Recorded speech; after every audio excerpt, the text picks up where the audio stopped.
Bowls Australia acknowledges the traditional owners and custodians of the land in which this stream is produced. We pay our respects to all First Nations people and acknowledge elders past and present.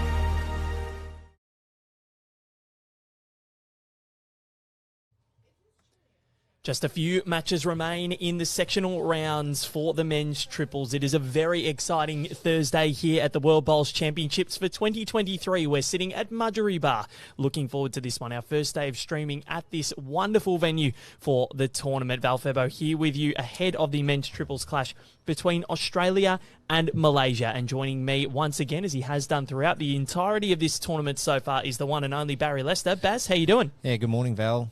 These greens are in tip-top shape here at Mudgery Bar. Beautiful greens.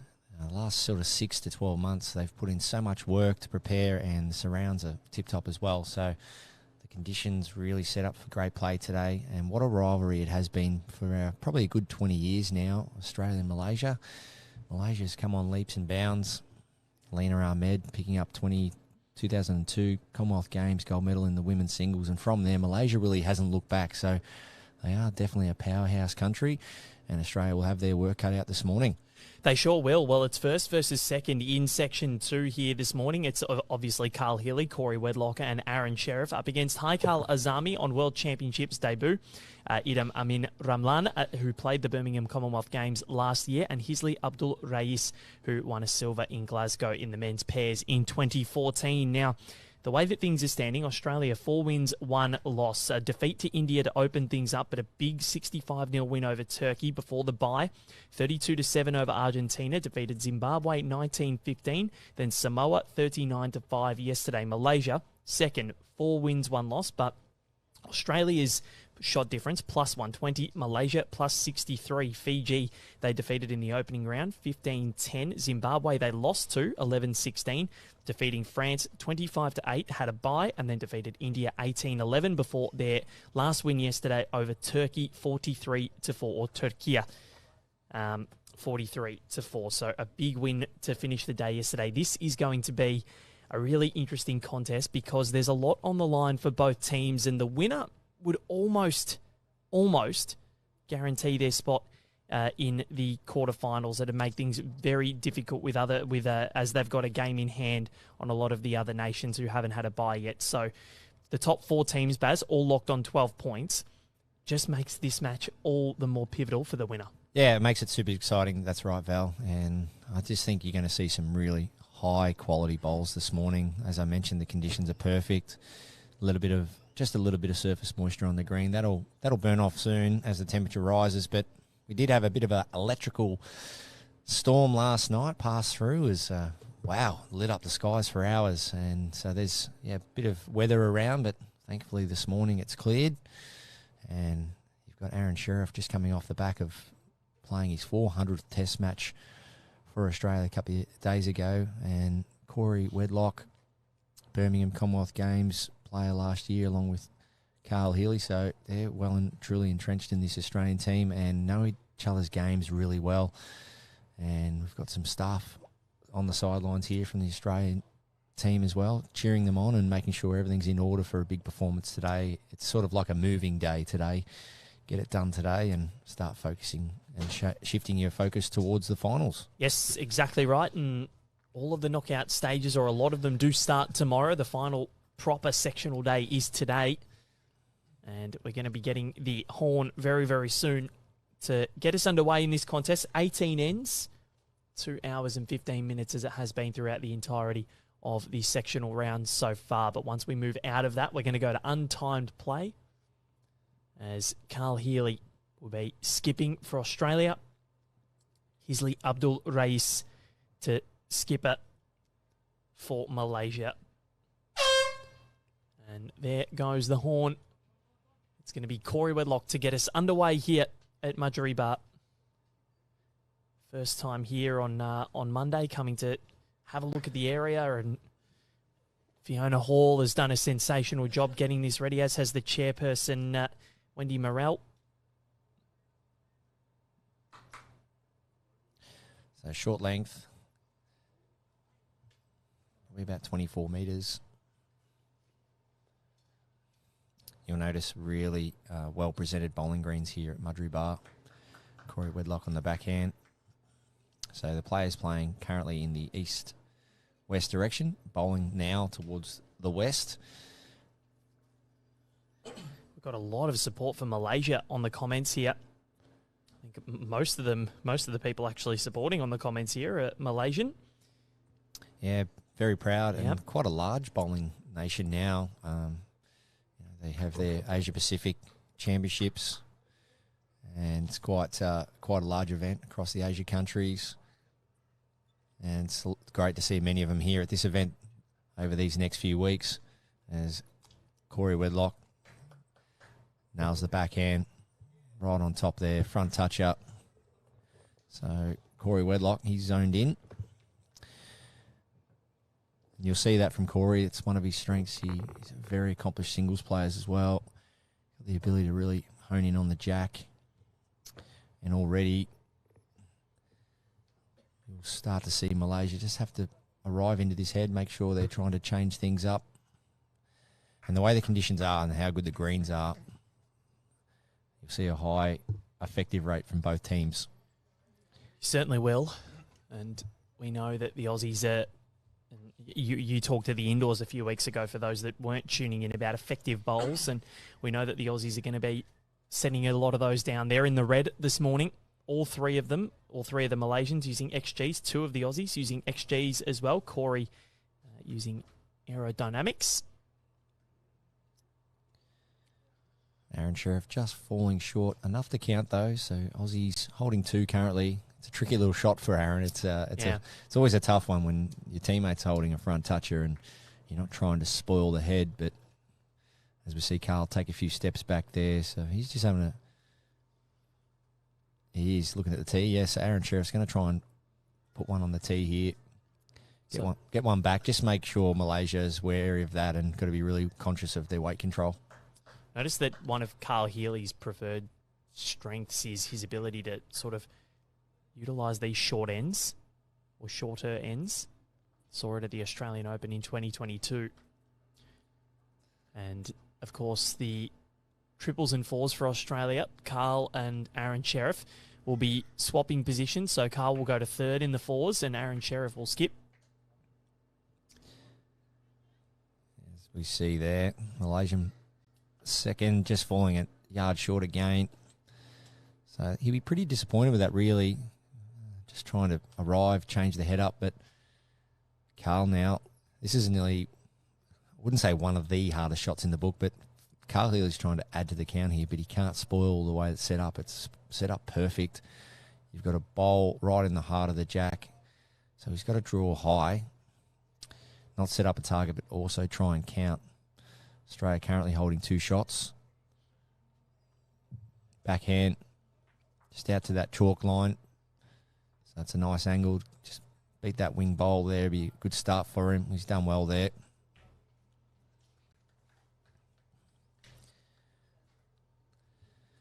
Malaysian Lawn Bowls Federation, well, they're commenting. They're watching their charges go through the paces here this morning. This is a really big match in the context of this section. The winner would almost have their spot in the quarterfinals. Aaron Sheriff, just see that positive body language, into the head, plenty of energy, a lot of hand gestures, a lot of voice. That's the key early in the game. Don't try and work your way into the game. You've got to be on the go straight away. He knows that Malaysia's got a little group of bowls out the back there at 6 foot past. So as it sits right now, Hisley, 2014 Commonwealth Games silver medalist, just falling short to the Scottish pair there. To the Scots, yes. Yeah, that was a game, interesting game in itself. I remember watching that live. Scotland went really short against Malaysia, almost minimum length, and they played super, super well, Paul Foster and Alex Marshall, to win gold on home soil over there. A pretty handy duo, those two. Yeah, for the standout for me was just the ability to play on those slower greens in Glasgow, the short ends, and try and break Malaysia's rhythm. But what a fantastic effort from Farrell and his leader to make that gold medal match back in 2014. And those beautiful greens at Kelvin Grove. And here we are at the beautiful greens at Mudry Bar. Yes, on the Gold Coast. Australia's Gold Coast. And the schedule for the finals, so as we move ever so close, we're only 2 days away from the first finals to be played on Saturday. The women's fours final and men's pairs final will be on rink 17 at Helensvale. And then on rink 21, we're going to have 3 finals. The vision impaired mixed pairs, the para women's pairs final, and then the final of this discipline. Aaron Sheriff measuring for 3. 2 it is. So 2 for the Australians to start proceedings here this morning. It's a good start as they look to assert their dominance early in this contest and try and get themselves through. They celebrated Aaron Sheriff's 400th international cap the other day, Baz, with a 65-0 win over Turkey. They're in a ruthless mood after losing their first to India, and they haven't lost since. Speaking of ruthless, I've got a bit of a ruthless stat that I'm going to put towards you, Val. Don't mind these. What have you got for me, Baz? I don't know the answer to this stat, but I'm going to try and seek the answer. So I'm going to put it back on you. Aaron Sheriff's played now just over 400 games for Australia. Yep. What is his win-loss percentage? Oh, win-loss percentage. I wonder if there's a way of finding that out. Oh, wow. I know. I thought I might get a bit of a wow from you. Yeah, no, that's... So if you've... I know you don't have the time being such a busy man, but imagine if we could somehow just put that into a little database and it spat out a win-loss ratio, because I believe Aaron Sheriff's win-loss ratio... It'd be well above the 80%, wouldn't it? It'd be well up there, considering how deep, or how often he gets deep in all the events he plays in. When you think about Asia Pacific Games, we went undefeated in 2 disciplines across about 20-odd games in 2019. So there's an undefeated event where he would have played over 20 games for Australia. So if that's something to go by, and then if Corey Wedlock just bumping his front one up there for shot, it'd be a nice little stat to run with. It be interesting to know. Maybe get some guesses in our comments. I'll go with around about 82%. Yeah, I reckon he'd be up there as well. I'm going to go with I'll go with the 85. He doesn't lose much, and he's a very accomplished bowler. Doesn't matter what discipline it is, and we saw that at the Australian Open where he almost clinched a Grand Slam. Barry Lester successfully defended his singles title, was a piece of Aaron Disco Wilson brilliance away from taking home the men's pairs gold, and then you were part of the men's fours triumph at the AO. That was an epic final in itself against the Nick Cahill skipped side, Scotty De Jong, Clinton Bailey in that side as well.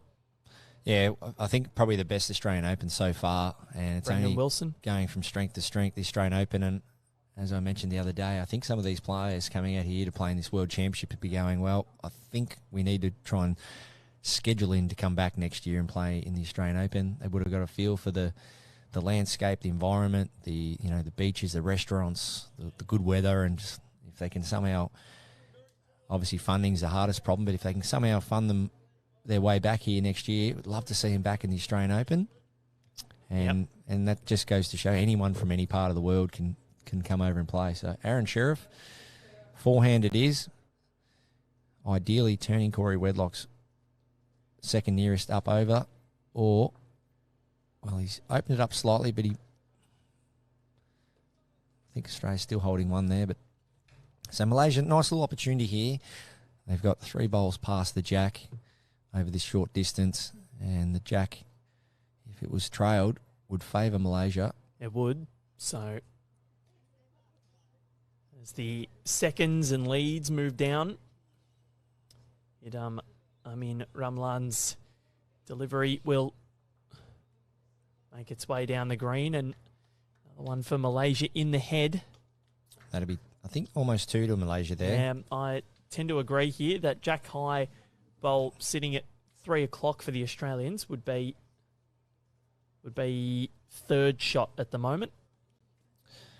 So Carl Hilly on the backhand, about probably a foot of room for shot here. No real harm in just being there as well if he wants to look for the 2-shot bowls. Looks like he might be. Yes, he is. Yep. So he's going big here, looking for both bowls. Carl Healy, he's close. Got him. And he's done it. And Jack forward, if you don't mind. That is a sensational result and an early statement from the Australian skipper, Carl Healy. Brilliant. Travis Lester, come on, Aussies. I think you might know him. Morning, Trav. Back there in Sunny Lakes Entrance, Victoria. So Carl Healy on the back end looking for both bowls. He gets bowl first, then a little bit of a shave of the jack on the way out. And Australia now holding 2 with Isley. Probably about a foot of room there, 18 inches on the forehand. Great start to the morning for Carl Healy and Isley Abdul Rais. Beautifully done.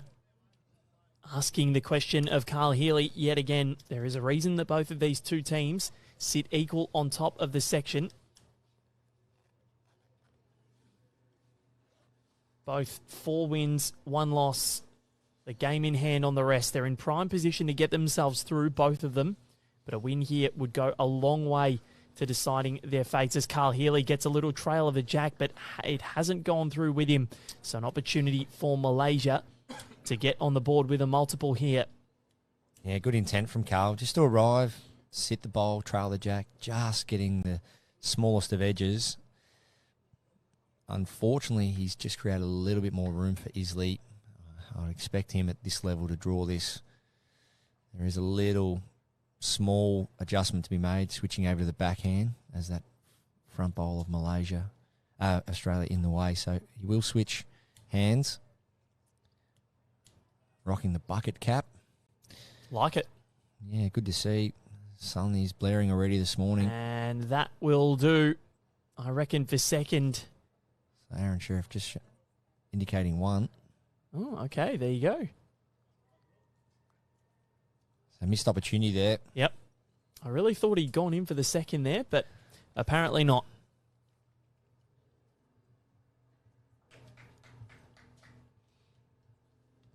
So Matt in a similar position, just slightly up from the tee. So I expect Malaysia to lengthen this out, as we see from the Malaysian lead there.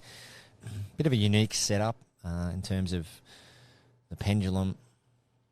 Don't see it very often in most bowlers with the kink in the arm. So as we'll see, left-handed setting up, forehand it is. As the bowl is taken back, the arm is moved into a bit of a bent position in the back. There you go, into that kink position, and then nice follow through. So nice forward step, good body weight. And it doesn't matter what you do, you've just got to keep repeating it. And as soon as it becomes effective, the hardest job is to do it over and over again. And the Malaysians train so hard over there at their facility at Bahamas, indoor facility. Got an indoor and outdoor facility there, also at Buka Kiara. Yep. They're becoming even more of a powerhouse, and there's been those pioneers like Ziti Selina Ahmed. Has been such a wonderful player for so long. Now they've got the likes of Izzat Zulkepler, who made the final of the World Bowls or World Champion of Champions last year, lost an epic to Sam Tolchard there, and the Nurul Alyani Jamil. Yeah, 1998 Commonwealth Games were in Malaysia, Kuala Lumpur. Yep. And Australia had some success there. Karen Murphy walking away with her first Commonwealth Games medal, silver in the 4s. The men's pairs coming away gold. Mark Jacobson and Brett Dupre. What a game that was. Mark Jacobson playing a couple of big drives to get the job done there, but what a luxury. Brett Dupre, 4 bowl pairs it was back then, 4 and 4. And you give Brett 4 bowls, well, you're going to be in good shape. 4 bowl pairs. That's Something I've not seen, or I've seen 2 and walk, but not 4 bowl pairs. Yeah, I love the format, especially at club level, more bowls for club players.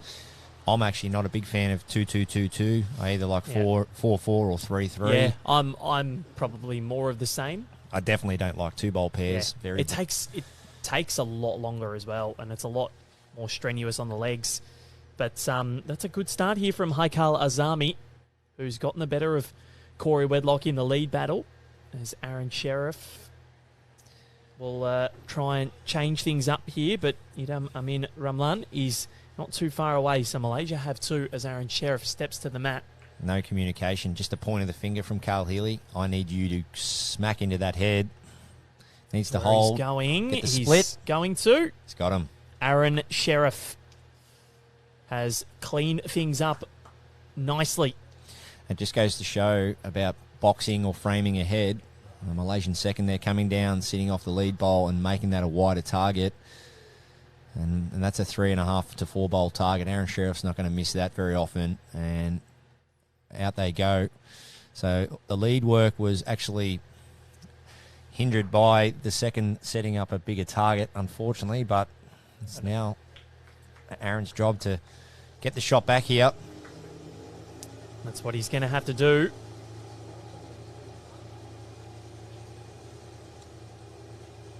Sean Ingram saying 2 by 2 by 2 by 2 every day of the week. Yeah, that's a Queensland comment.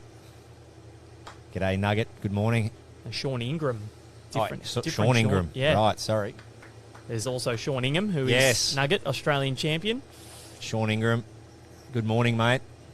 Let us know where you're watching from this morning. Yes. Great man. What a character. Gail George watching in Mandurah. Yeah, it's a lot of walking. It's a big task for club players. If you look at the average age of the sport, it's a big, big task doing all those miles up and down a green, 2-2-2-2. So. That's why we see a lot of very strong-looking calves in this sport. Yes, you wouldn't want to be playing 3 games in one day under that format. No. It's just not if probably you wanted under to get the your steps OH&S banner. If you wanted to get your steps up, but you'd have to do a lot of stretching. So forehand it is. Malaysia 1 down to 1 up. Great shot from Isley. He's playing very well this morning, and Joe Franzi from Broadbeach watching on. Good morning, Baz and Val, while watching and undertaking my marshalling duties at Broadbeach. In for a cracker of a day. We certainly are here. We've got men's triples action this morning. And we've got women's singles action after that. So Alan Ryan will be on after this against Cyprus, against Sarah Trotter. And then we've got Australia v France in the men's triples. Bit of construction going on this morning, Baz. Yeah, a bit of noise in the background. I'm not sure if you're picking that up, our viewers, but hopefully it's not around for long. As Malaysia holding shot here, looking to score 2 ends in a row. Easily on the forehand again. It's going to be just pulling up short, but will he get in the way? No, not quite. So Carl Healy, a couple of back bowls there for him. Malaysia got a toucher in the ditch. He's looking to just sit that shot bowl for 2 or get the jack with the right angle. Carl Healy. He's in the hold. area, but, well, does he get a lucky result? He doesn't. And that will be, will that be 1 or 2 to Malaysia then? Not sure. The angles were pretty hard to pick up from where we are. Could have been 2. We'll try and have a look at the scoreboard when it's updated. But yeah, the angles were a bit tricky there. It could very well have been 2 there to the Malaysians. I love that. Jeez, I love that, Val. The Malaysian skip, Isley, just telling his lead. He had already had the mat down as they declared the head, and he was ready to roll the jack. He said, hey, whoa. Just slow down. Wait till I get up the other end and give you a spot to roll the jack. So important for leads that they really adhere to what the team and especially what the skip wants from a length point of view with the jack roll. As we see, the score is 4-2. Oh, we haven't seen an update, sorry. Yeah. But, yeah, so important that the communication between lead and skip is on the same page in terms of a jack length. And that was great from Isley, just showing his experience there. Just taking the lead, slow down, wait till I'm up the other end, and I'll give you a marker to put the jack. They found the marker, and now he's backed it up with a good lead bolt.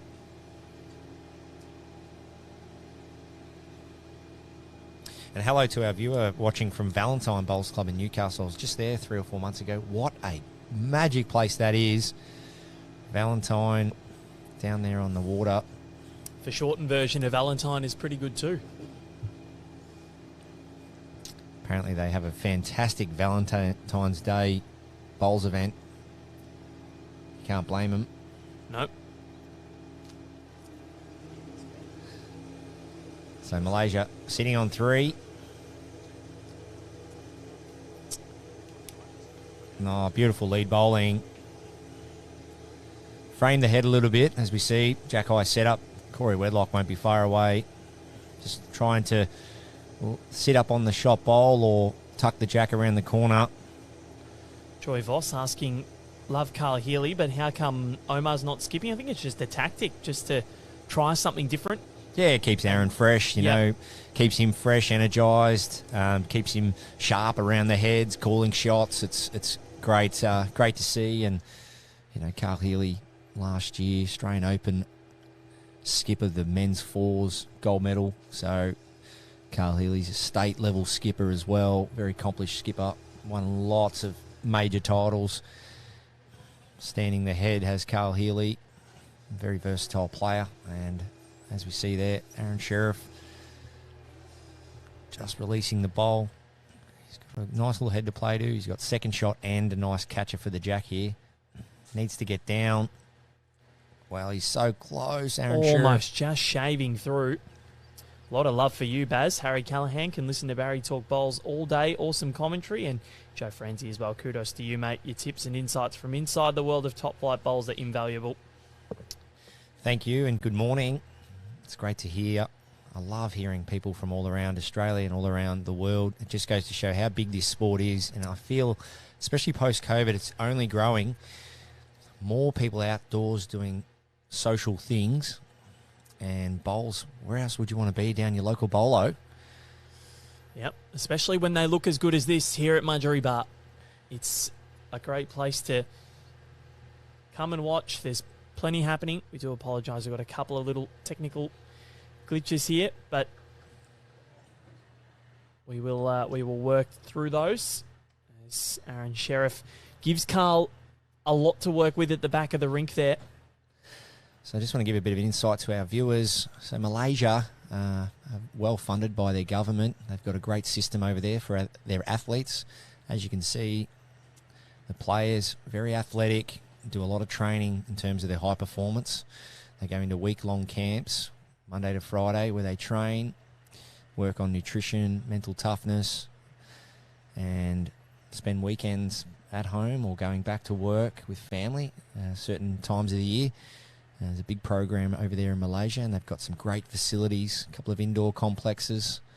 So take their bowls very seriously, and their resumes, from not only a country's point of view, but some of the individuals speak for themselves. And they're a very, very large bowling nation and a very professional nation. The World Bowls president in Daryl Clout comes and bids us good morning. Good morning, Daryl. So as we see, easily just sliding past there. He's put that bowl exactly where he needed it. That's where Carl Healy's trying to get the jack. And Carl's just going to need some work off the front. He is missing high. Well, he's just missed the wing bowl. That would have probably got him some much-needed love there.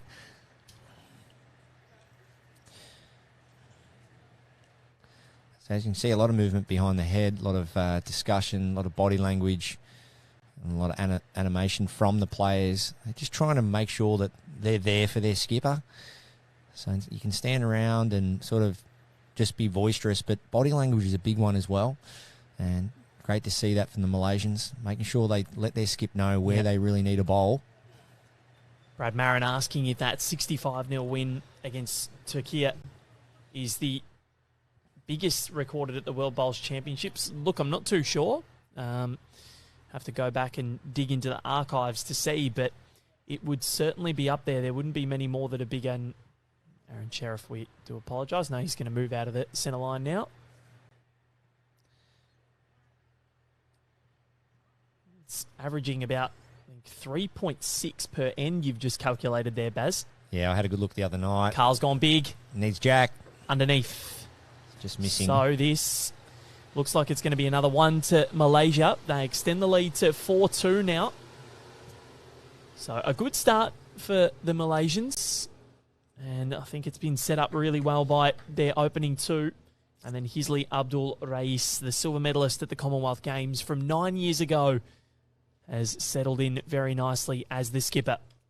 Yeah, it definitely has. And just good direction too. The Malaysians, as you see, and I mentioned it a few things yesterday about knowing your role on the mat and off the mat. So much of the coaching that most players will receive and the information they'll receive, 99.95% of it probably revolves around your job on the mat. But you have a large role off the mat as well, especially at this level. You're going to ride a lot of emotions. You're going to have to really be there for each other day in, day out across 2 weeks. Long days, up at 6:30, morning walks, breakfast, play 8:30 through till 5 o'clock. And as you ride those emotions and those feelings, you need to be there for one another from a team perspective. And you've got to have your A game at all times, not only when you're delivering your bowl, but off the rink. You need to be bringing the energy. Speaking about shot selection, the body language, you need to have your smarts about you all day long. And a big compliment to that would be how you're fueling yourself, the food you're eating, the nutrition and all that. So these players a lot of them across that, and they know every percent goes a long way to getting that overall win. And they're playing for the biggest title of their lives, and it's just great to see the players going about it in that professional manner. And some of the off-mat duties would be picking up a bowl, walking over, tapping your teammate on the back. Voice. So voice is probably the two main methods of voice and physical body language. So a lot of those things can go a long way to getting a win on the board. Yep, you're exactly right. And we spoke about communication, Baz. It's so important. This has been a really good start from Malaysia. Australia scoring a 2 in the opening end. Carl Healy looking on song, but the Malaysians have really stemmed the strengths of the Jackaroos. Yeah, two good shots from Corey Wedlock there, both inside the yard area. Just happens to be, I believe, maybe one down at this stage as Malaysia's bowl's just coming into the head. Don't think that one counts. Might be borderline, but may fall out. Who knows? It's sitting on the edge. But over this distance, that's the main goal. Work on the yard area. Just make sure you're hitting the line as you see there. All the bowls down the spine of the rink. So line's not an issue on these beautiful greens here at Mudgee Bar. It's just feeling the weight along with it as Aaron Sheriff comes in. And could be the shot. Very close. Easily the Malaysian skip just asking his second to find 2 feet. Dua kaki. Something I've heard a lot of over the years. Dua is 2 in Malaysian and kaki being feet. And you'll hear that a lot. It's usually a regular distance that's commented on as a skipper. For some reason, it's probably the most said thing corrected length we require around that 2 feet area. And, well, nicely played there.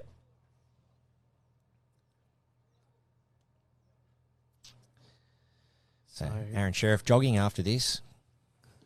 Similar line. So Idam Amin Ramlan putting in a second. Aaron Sheriff looking to change things. And that's the boss. He has done it. That is the boss, Barry. So Aaron Sheriff inserts his presence. Yeah, touch. Classy shot there from Aaron. Only a minor correction required. 18 inches off his first. The line looked clean from the get-go and sits into a good home. So the beauty of that is not only is he shot, but he's locked in. So instead of Malaysia trying to look for that bowl now, they have to revert to some jack movement. Easily here, we're looking just to turn the jack around the corner, probably about 3 to 4 feet. Gets the jack down to somewhere around about 7 o'clock. Can make 2 or 3. It's not far away. Inside of Aaron Sheriff's other one's a good result. So all of a sudden he's got a nice pocket of bowls there waiting for him. Carl Healy can either look to play it first and trail the jack slightly, or go forehand and cover the left-hand side of the green. So as we see there, the bottom left-hand side of the rink, Malaysia completely own that, and that's where Isley will be trying to get the jack. So Carl will be all across that. Two options: play it first, go on the offense, or go defense and cover on his forehand. John Fleming watching on. Aaron Sheriff is a great doer, and he is a great second. He's great wherever he performs. Nice, Flemo. Good morning from Scotland. And Carl Healy can get across. Well, that's a great area. Gone through, but it helps. So Australia holding sway with a bowl to come left each from Isley Abdul Rais and Carl Healy. Backhand with weight. Looking to halve the shot bowl, get jack, or just get jack down the line. He's definitely on a tighter line. Is he going to hold on, though? He's very close. Back cut's his only enemy. Well, Carl Healy's put that in a great spot. He has. Especially if he's got shot. Aaron Sheriff, I think or Corey Wedlock, he's little second opinion pretty there. sure. And Aaron Sheriff comes in and puts one finger up. So great shot from Isley. So if he got a little bit more of the jack, he would have been probably holding 2 or 3 out in the wing. I think they're going to declare this. Carl Healy's still got one left in the tank. And I don't think he wants to disturb things too much, which is fair enough, Baz. Yeah, take the one and run. And yes, without looking, I just thought maybe they might have a little chat, and they are having a bit of a chat in the rink, in the centre of the rink there. So at all levels of the game, I cannot recommend it any higher. To have these rink chats, especially if you've won the end, do a little reflection. So what are we, 4 or 5 ends in? So if you broke the game down to into 3 or 4 quarters, especially a pennant match, 21 ends, break the game into 4 or 5 ends, and just have that little debrief every now and then. What's going on? What are the conditions doing? How are we tracking? And what do we want to do with the length? Slight breeze has just come up, and as we see, Corey Wedlock just going a little bit longer into that breeze. How are we all feeling? How are we all settling in? A little chat. And Carl Healy, that's the leadership values he has. Very experienced player. So a 4-3 lead to Australia. Andrew asking if there's any debut countries at this event. Well, there's a plethora of them. Brazil being one of those. Not sure if Argentina have been to the World Bowls Championships before. France possibly as well. There is a Dutch Open, I know that, in the Netherlands. But, it's amazing to think that there's a US Open, and they have that every year, and Australians can go over and play in that. I haven't been there, but the Laguna Beach Bowling Club overlooking the ocean. Heard some good things. I think Brazil and Argentina, Baz, are both making their debut, and Argentina this morning were very vocal in their Lionel Messi chants. So I got them to do one, and we'll post it on Bowls Australia's social media channels later today. Yeah, a little switch up there from Corey Wedlock. So a little bit of a switch of length and moving over to the backhand. So just trying to find something new. And as you can see there with Corey switching hands, the angle of the bowl, so you can see the face of each bowl there, that's just indicating that that is the wider hand. And maybe that's just something that he would prefer to play, just switching over there. Aaron Jaros as well saying Sweden, and I do think Sweden are playing their maiden World Bowls Championships. Ulla Backren and Pontus Palmqvist, the men's pairs team that are in action at the moment. And Pontus Palmqvist bowling out of Bondi, had him on the right line. Bowls Australia's official podcast in last week's episode. You can go back and listen to that on Apple Podcasts, Spotify, Google Podcasts, wherever you get your podcasts from. Really good guy and really loves the sport. He's done a lot of great work down there at Bondi. But speaking of beaches, Laguna Beach, I reckon that'd be a pretty good place to have maybe a Las Vegas BPL or something like that, Baz. I've seen photos, and the NRL are going to Vegas. BPL, look out. So why not, hey? We'll have to have a chat to Matty about that. But look, I've Google mapped it a few times, and some of the bowls clubs over there are pretty good on the socials. I'm looking to get over there and do some clinics some of my coaching clinics in the near future and over to America. And yeah, definitely want to check out the US Open one day and Laguna Beach Bowling Club. Well, it looks amazing there, just looking at some photos here from the Laguna Beach Bowling Club, right on the water. I can imagine it would get pretty windy. Yeah, magic sunsets over the Pacific. Yep. As we see Australia holding a couple there. Malaysia doesn't shape too well for them. It has to be probably a dead draw for me, but as we see, I just want to really focus heavily on the angles of the bowls that are standing up. So the two front left ones in Malaysia, you can see really the angle of the bowler come in. So you can see the full face of all the bowls that are standing up. Just shows you that the turn on that hand's fairly sharp, and that is probably exactly where the breeze is coming from. And if you are sort of fiddling around with your weight control early in a match and you're not quite nailing it, I always feel the wide side is going to be the side that you get your weight control easier. And Carl Healy, he'll be on the back end as well here, trying to draw another or just tuck the jack in as we see the catches there, the Australian catching bowls. There's a few of them. He's getting back nicely here on this wide side. We know they start to turn as the day goes on. Carl Healy, that is enough. To see the Glenelg Bowling Club watching on. That's a great part of the world in South Australia. Beautiful area, Glenelg. John Siteman, the US Open, is always a fun event to play in. Played in it once in Arizona, and the competition was the top event for bowls on this continent, I'd say. And then Aaron saying, Baz, come on over. I've got a place for you to stay.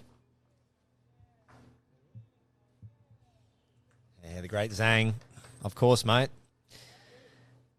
Cali is where it's at. Yep. And now Heasley has taken out the jack. So a new line for Carl Healy to go to. He spilled things out really nicely, has the Malaysian skip. Yeah. Nah, be magic for me. I'm right into my West Coast gangster rap, especially back Cypress Hill days. And yeah, Cali, love to get over there. The boys, Lauren Dion and Aaron Zangel. Now that will do for shots. But Heasley with one to come and a fair bit of room. But it is a new line, Barry. Yeah, it's an interesting, as much as Carl would have loved to nail that, sometimes nailing it, you play into the opposition's hands as well. So give him a target. Yeah, if Carl had to put one right next to that and nailed it, well, Isley, I know he's got the weighted shot in his armoury, so he might have just tried to run the bowl at, or as you see, the bottom of the screen, run the jack in because he has the tee, but he's left him to play a draw shot out into a foreign territory. Now, he's not far away here. Is he going to get Carl Healy, or is he going to stone cold draw this? He's drawn it cold. He has stone cold drawn it. Isley Abdul Rais, beautifully done. And Malaysia tick their scoreboard along. 5-3 is the lead.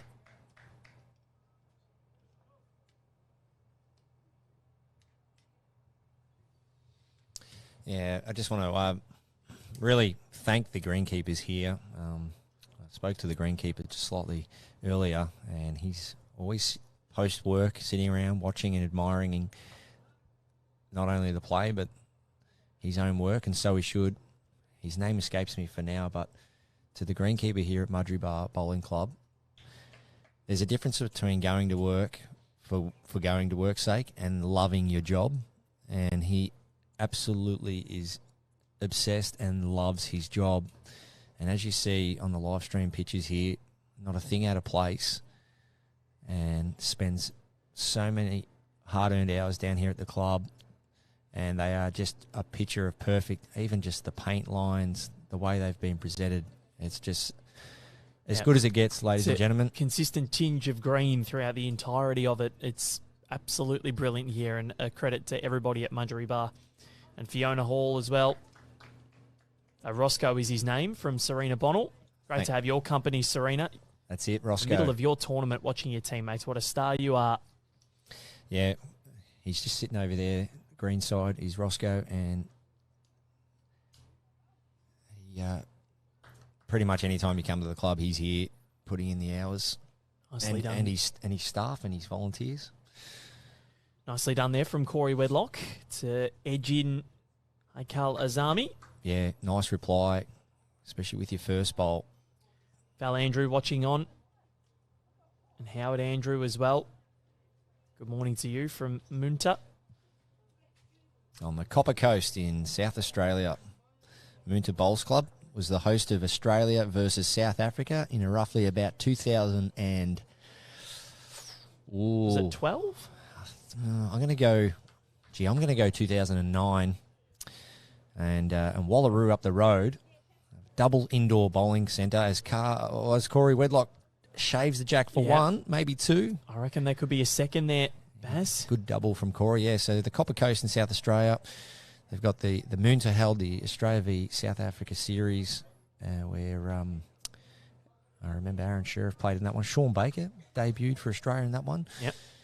And that's when the great man, Richard Goodbody, finished up with Bowls Australia. I think it was his last event, Richard, so did a great job for Bowls Australia and the media comms department. I think that was one of Aidan Davis here, maybe his first event as well. Yeah. One of his early ones. I think it might have been after 2009. He started 2011, I believe. Aaron Sheriff, forehand, about 2 feet of room. Nice start here for him with his first. It's coming in nicely. Beautifully done. Lucas Protopap is watching from PA headquarters. I'm not surprised at all. There's a man that could work on that stat for us. Do some work, Lucas. He could find out Aaron Sheriff's win-loss ratio for us. Surely he'd have some time on his hands, wouldn't he, Lucas? If he's not sleeping on the job. But, yeah, what I love about that, when Moonta held the Australia versus South Africa series on the Copper Coast there in South Australia, is what I call elite exposure, and just to see the sport travel. Arriving weight, sorry, Baz. Yeah, that's a lot worse. Yeah, it's a tough shot to just try and peel the jack around the corner, but turn that bowl straight over the top of the jack and close that head down. Yeah, the elite exposure is nothing better when you see major events move around and you see the big-name players going to areas of the country. 2011 was that series in Moonta, Baz? Yeah, I think I managed to get about 400 or 500 school kids along to watch over the 3 or 4 days, and what I love from that is they rush down after school to watch again and have a bit of a roll up on the available greens, and that elite exposure, you can't beat it. And to see certain areas of Australia see their favourite players and international stars right in front of them. So as we see here, Australia holding a nice little 3. They are. Not many opportunities for Malaysia. There are opportunities for Malaysia, but the degree of difficulty is quite hard. Isley's got to come down here now, combat that gap, and try and crack an egg on the shot bowl. Backhand with some form of weight. It's quite optional, but maybe 4 or 5 feet away will be enough. Try and come down here now. Here he goes. He's got good weight. He might just draw second. They need it to hurry. Well, he's couldn't have put it in a worse spot. No. Especially if he hasn't cut the count back. But you mentioned, Bass, about the clubs that get exposure from hosting some of these events. I think of Mount Tambourine last year, going to the Trans-Tasman. Damien Bartlett, the greenkeeper, did such a wonderful job getting that ready for us for the Northern Hemisphere conditions. And what a great little club that is up there. Yeah, definitely. It's Carl, I reckon. Beautiful part of the world as well. Yeah, Carl Healy, that's almost perfect. Just trying to get a bowl into the spot where the jack may go. We experienced that leading into Glasgow as well, Val. Is that in Maribyrnong? Maribyrnong Park. Turned their greens into some form of condition for Northern Hemisphere, and as well as Ocean Grove. Shout out to Ocean Grove Bowling Club. Matthew Flapper then, when vying for his spot in the 2014 team, and got a bronze medal in the fours there, did Matty Flapper. Ocean Grove held a series against Malaysia. We played for a cup, actually, and what a club that is down there. Jeez, I'd love to host an event in Maribyrnong. It's not far from where I live at all. They're real easy. Isley needs to find 18 inches of weight just to try and draw second. He's not far off. I reckon. He falls. Well, what an effort. They're two cracking shots from the skip. Isley Abdul Rais, that has fallen in for second, I reckon there, Barry. That is brilliant. Yeah, he was very ugly 3 for me down, and now he's turned that into 1 down. Hasn't given Carl many options now. The cannon is on. Yeah, but he's got to be inch spot perfect here, because any disruption to that, and who knows Or are Australia protected? If it does spill out, I do believe Malaysia might have the tee. Yeah, so it's a timing shot all of a sudden. So So forehand. no, that's Australia on the tee. Yeah, forehand with weight.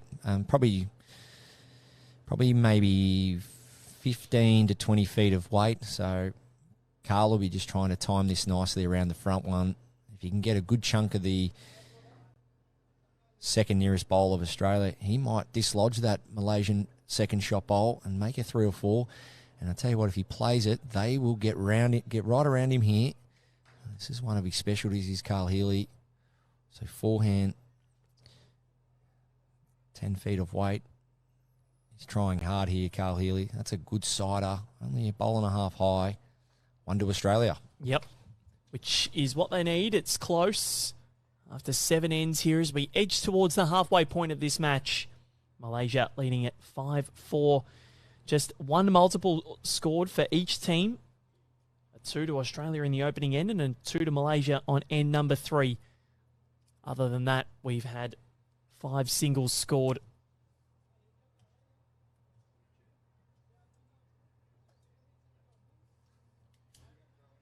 Really interesting start to this intriguing contest. Australia and Malaysia both looking to put one foot in the quarterfinals. The other men's triples sections, section 1 as Corey Wedlock just goes underneath, great weight. England, they are leading section 1, a game in hand on Israel in second, and Thailand in third have a game in hand on Israel as well. So they're in a good position. But England look as though they are almost through. Here it's Australia, Malaysia, India, Zimbabwe, all vying for those 2 spots. Section 3, USA, South Africa and Ireland, all on 15 points. New Zealand in 4th on 12. Very, very intriguing section there with a couple of games to go for each. I think 1 left for each this morning. So New Zealand might find themselves out, which would be a big surprise from that group. And then Scotland, well, they are through in section 4. They had a draw earlier on against Wales, but they're on 16 points. They're through. Japan just needing to draw their last game. And they get through. Because Alan Ryan received a walkover this morning. Oh, she's already sitting over and watching the Aussie. I don't know if it was a walkover or the game could potentially already over. I'm trying to look over and see if there is a scoreboard there. Australia v Zimbabwe. Can't quite make it out if their score's been updated or it was a walkover. But all of a sudden, Australia's got an extra cheer. Well, Zimbabwe was undefeated, Baz, so that was a big match for Alan Ryan this morning. Barry's just going to go have a quick look and see what happened. I've messaged Karen Murphy to see if I can get a quick response, but going back to the section 4 here, and it looks as though Scotland, well, they're through. Japan and Wales jostling for that final position through. 21-1, was it, Baz? Sure was. That is a mighty result for Alan Ryan. That has taken her 40 minutes. Yeah, I would have thought. What a statement. 21-1, you're probably looking at in that time frame maybe 9 ends, 10 ends. Yeah, so that's a big win for Alan. Well, she takes on Sarah Trotter next. And the Cypriot has not finished a few of her games, so Alan Ryan getting a rest before what could be a very long encounter. What a mighty performance from the Commonwealth Games champion.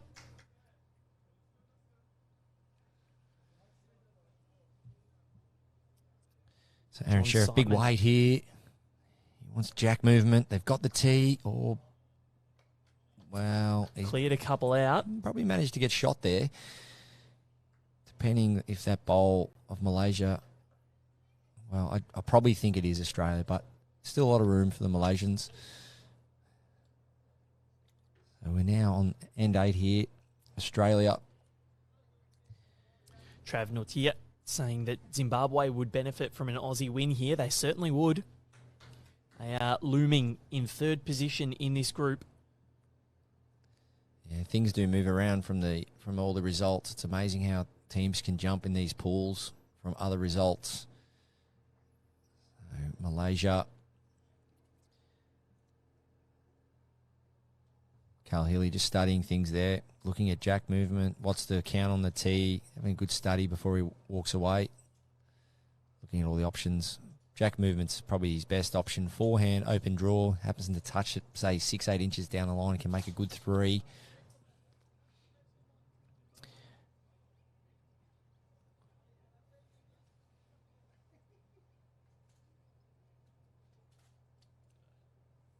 So Carl Healy, forehand it is.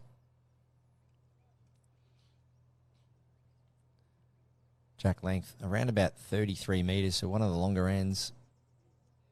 He needs some jack movement here if he's not drawing it cold. He's on a good arc. Is he getting there? Needs to run just underneath, so good effort. Australia haven't won multiple ends in a row. Malaysia have gone on one streak, and that was ends 2, 3 and 4, where they won 3 on the bounce. So easily, Malaysian skipper wants to turn that front blue bowl or just come around it. He's very quick. Maybe he was trying to more so play a weighted shot turning that bowl up. But Carl Healy, 2 feet, he'll add here. Nice little reset off the mat. And off he goes again. Well,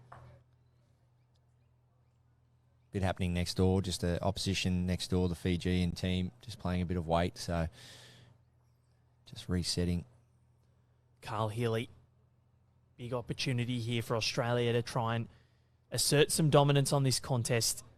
Better line. He's all over it. He's not far away, is Carl Healy.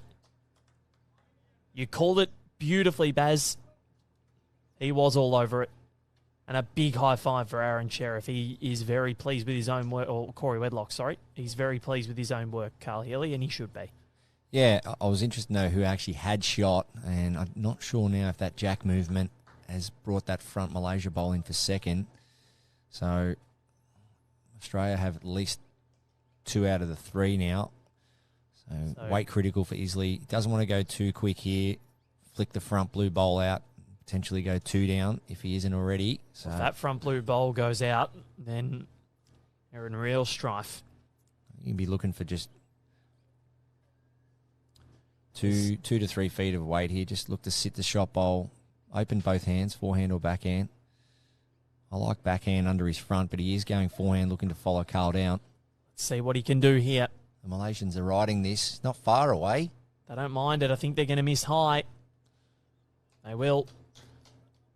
Must be only one if he was playing that kind of weight, because you wouldn't play that weight when you were 2 down.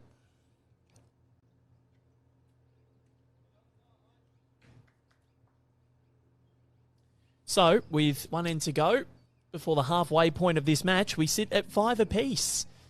This has been anybody's contest.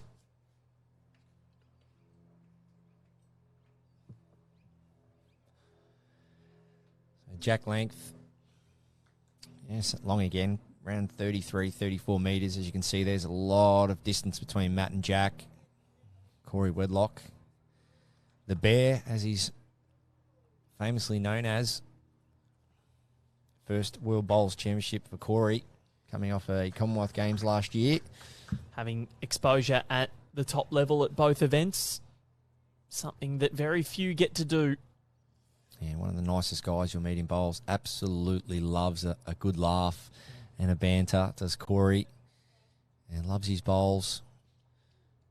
Proud member of the Warilla Gorillas. Yep.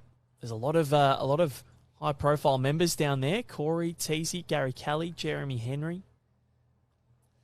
Yeah, it's a fantastic facility. Yeah, they're updated recently. They build over one of their old greens and turn it into an amazing outdoor facility. If any clubs out there want to look to build anything outdoor in the way of entertainment, What a facility that is. I've never seen it before in my life. We sat down on these tables and they had gas heaters under the tables that heated the glass on the top. How good is that? Oh, it was amazing. Is that from Corey Wedlock? Just pushes the jack closer to Malaysia's opener. Just shaving it. So, yeah, you basically they turn the heater on for you, which are under the table, and the heat goes into the glass, the thick glass, and just makes it a nice warm temperature for you to just sit there and have your drink or coffee, yeah. How good is that?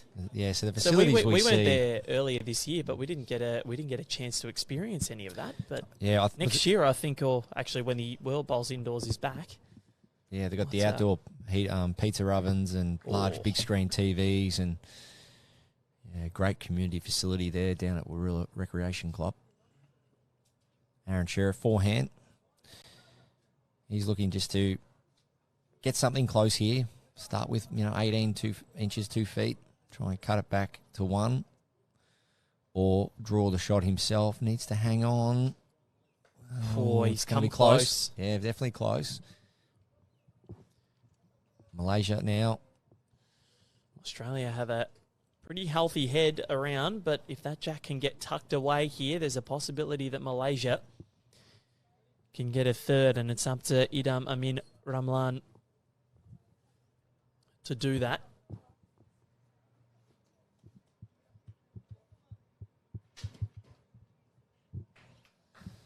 Malaysia come underneath. Yeah, so right idea. Disappointed with that. So many benefits to being heavy there. Trail the jack for 2, or if you're high and heavy, you're probably getting to the tee. So missed opportunity.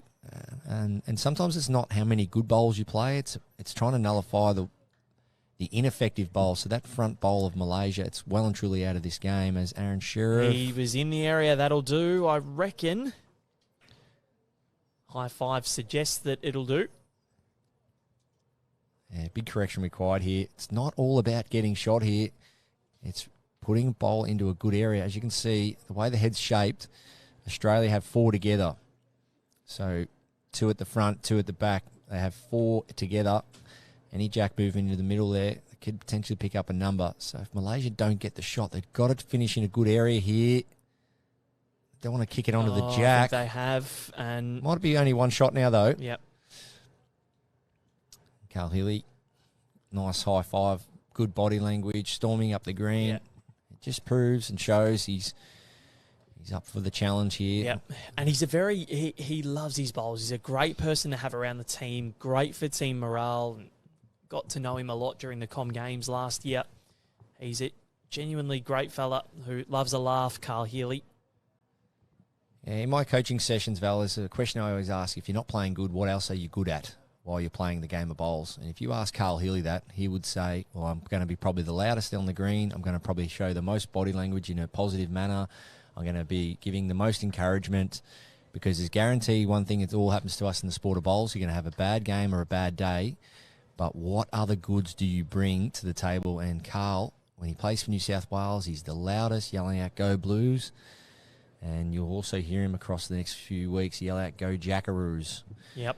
He'll be cheering on his Australian teammates while playing, and he brings a lot of goodness to the team, not just with where his bowls finish. As we see Isley sit that bowl for 2. That is monumental from the Malaysian skip.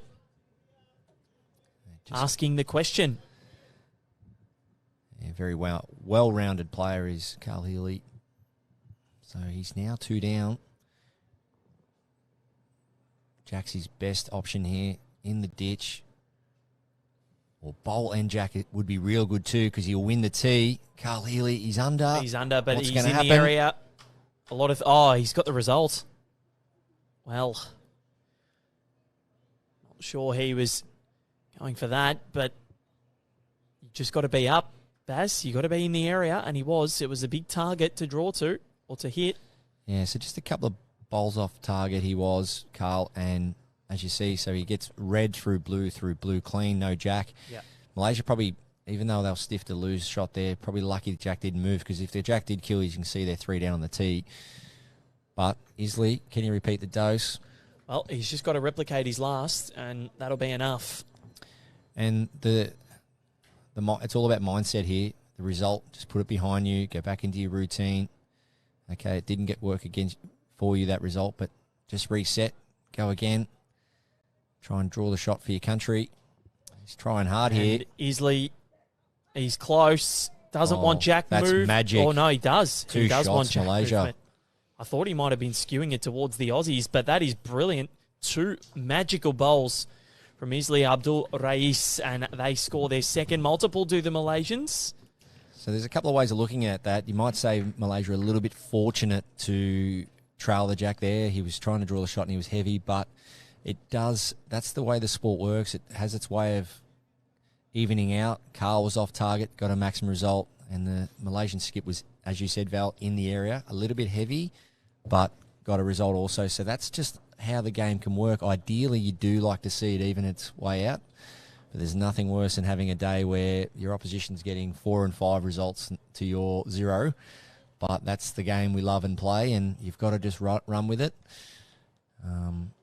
But ideally, most times, and I did mention it yesterday, the great players, when they do miss, they just miss in the littlest of areas and just off target, and that's why they continue to get the results. So, Malaysia take a 7-5 lead as we round the bend towards the conclusion of this match. We are over the halfway point now. As the spectators continue to flock in here at that smell of coffee. Yep. Paul Holschke was on the ball yesterday. He delivered some coffees. We're missing you today, Paul. Yeah, sure are.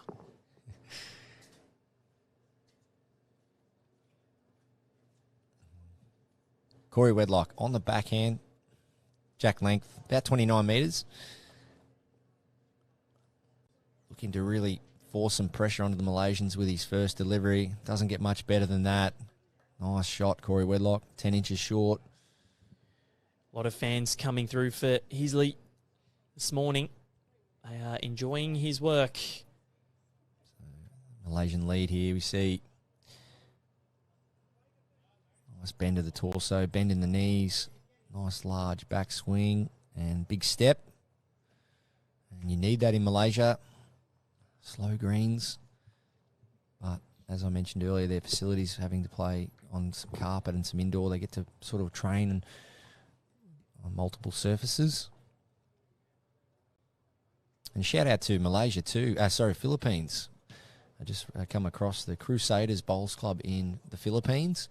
Brand new facility, carpet green with accommodation on site, and beautiful. Looks like to be a really, really good facility over there in the Philippines, and that's what you love to see.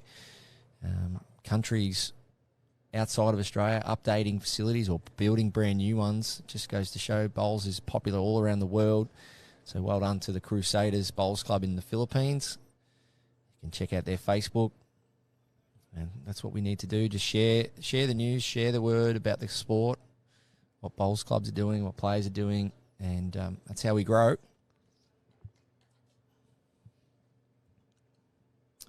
So, Malaysia. Not sure if that's holding sway or not. Carl Healy giving some instructions to Aaron Sheriff.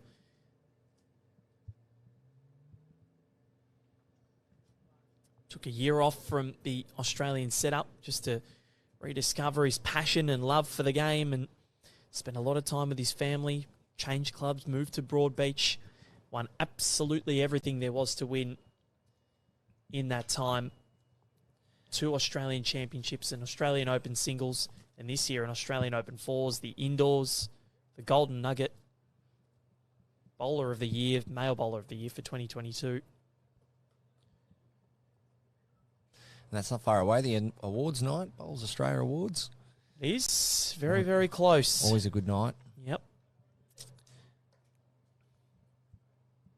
Malaysian second there, just putting the bowl as near as he could to the tee. I think he's won the tee. Be close. Aaron Sheriff, little promotion on Corey Wedlock's bowl here. And the weight looks good enough, just going to miss under. And just fall out of shot. So Malaysia now find themselves slightly outnumbered. 2 of the 3 being Australians. Second and third shot bowl there. That's always where you want to be. You want to be always outnumbering your opposition and then try and create an opportunity by having the most bowls around the jack or in the head.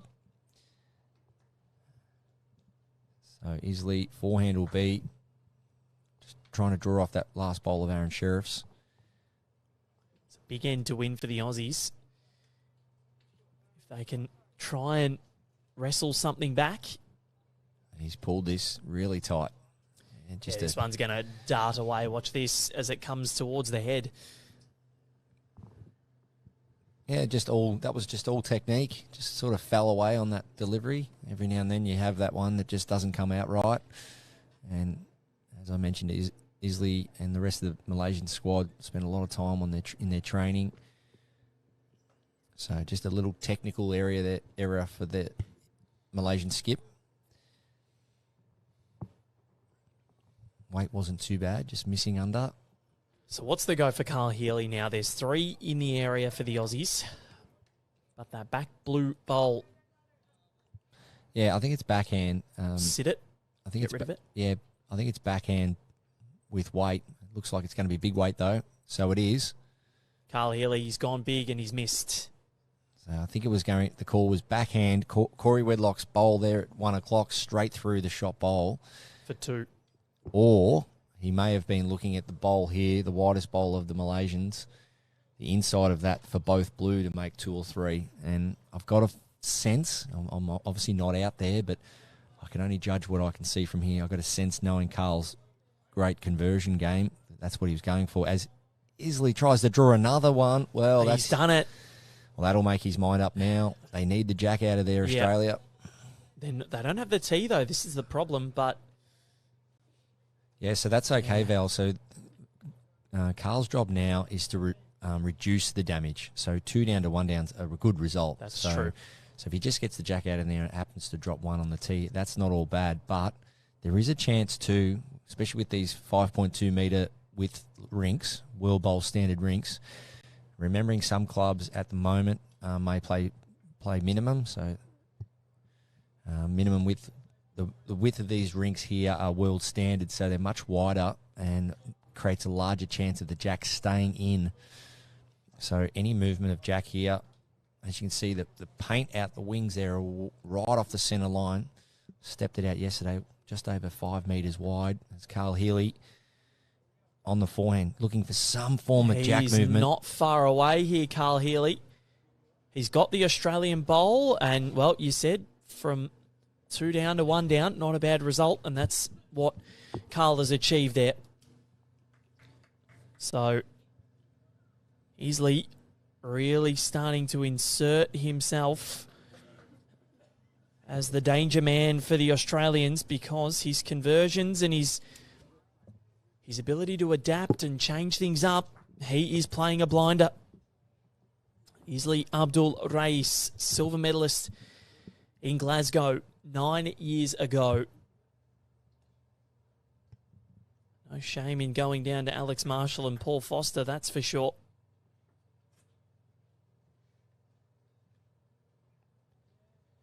Yeah, amazing game that was.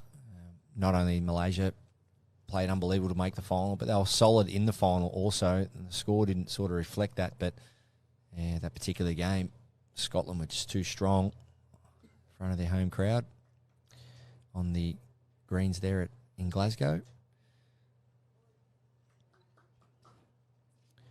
So I'm just, apologies, I'm just double checking the rink widths. I'll get them for you in a minute, but there is a maximum and a minimum of rink width you can have.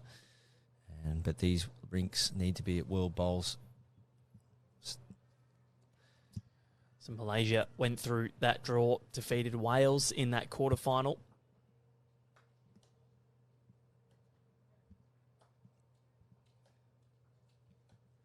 Then they got over the top of Namibia, who defeated Australia 19-12 in that quarter. Yeah, Aaron Sheriff and Brett Wilkie. Yep, they started that one with a 15-0 lead after 8 ends.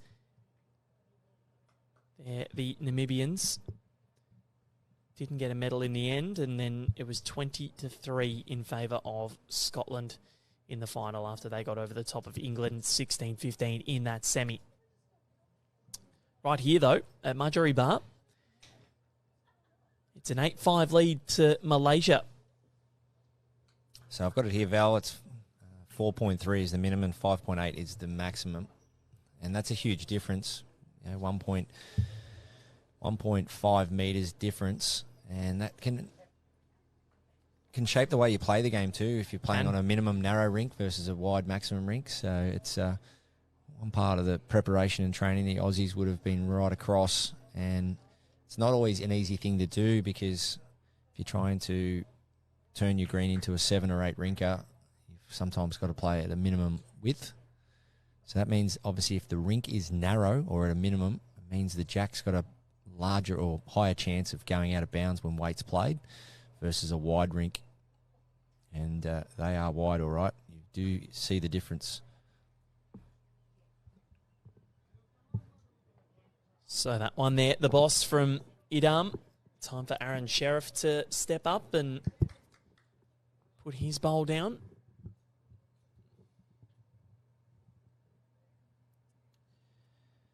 After this, and see, it's been a really interesting contest. Like, you feel as though Australia might have had the momentum a bit before, but then the way that Isley has converted the last two ends, has he changed things for Malaysia? Yeah, we've seen that back-to-back ends in this direction from the Malaysian second. Short, ineffective bowl. You're better off, giving your bowl a chance and having some form of value at the back. Aaron Sheriff comes down. We can't quite see for you. Little clap from Isley. Needs to hang around. Well, he's done enough. So it's so important to play good bowls, don't get me wrong, but you can't waste bowls in areas that have no value.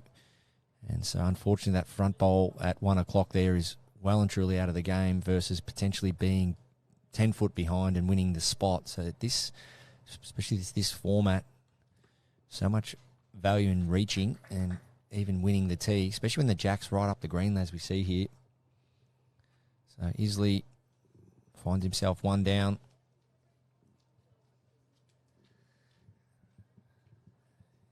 Needs to try and sit this shot bowl. He's not a mile away here. He's just lacking a little bit of weight. Almost promoted that Australian bowl up. Yeah, he probably needs to find a yard because it brings the other option into play. So the weight he just played then, it will only sort of sit the bowl for 2, but he can still play more weight and look to halve the jack or sit the bowl. As Carl Healy.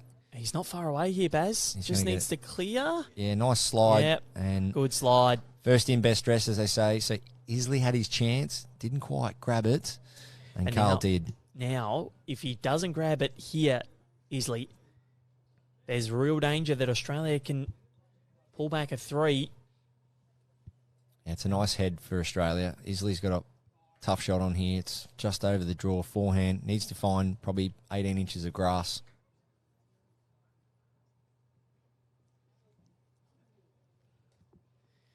Charlie Daly watching on. Great to have your company, Charlie. I hope you're going well. Malaysia has certainly built a strong program since the 1990s. They've had a lot of pioneers in the world of bowls, and easily one of those. What's he got here? Has he missed high, Baz? He definitely has. So, opportunity now for Carl Healy. Yeah, so just as much as the sort of the idea of the game is to try and draw to the jack, Carl just needs to draw to the centre line here, send it out on a similar track as his last. Yep. Let the bowl work in. Aaron Sheriff and Corey Wedlock don't mind it too much. It just needs to run. It just needs to run, and it doesn't have the legs. So it's a 2 for Australia, a much needed 2 at that. Their first multiple in 10 ends. The only other one was in the opening end of the match. So 8-7 in favour of Malaysia. As a triumphant Ellen Ryan walks past us. Big win for her this morning.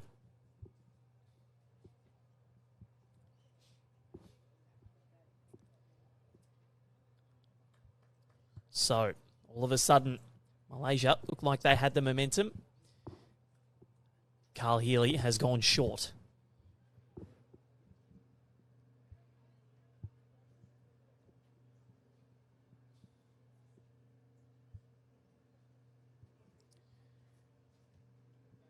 Dean Andrews watching on from Marubna, but Corey Wedlock getting some good weight on that one. That can certainly be used. Good home.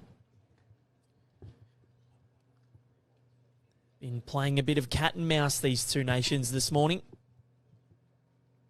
11 ends played. Australia have won 5 of them, Malaysia 6. That's where the difference is. Of course, these two first and second in Section 2, both with 4 wins and 1 loss. But Australia's shot difference of plus 120 is almost like an extra win.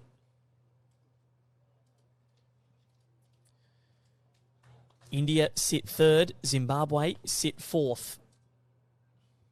All of them on 12 points. India, of course, defeating Australia, inflicting their only defeat. That was in the opening match, and Zimbabwe were the ones that defeated Malaysia 16-11 on day 1 of the competition.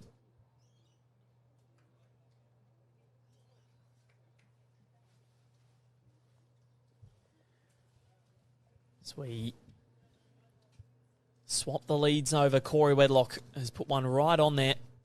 And Australia trying to gain the lead here. They have not led since the end of end 1. They were level after 8 at 5 apiece.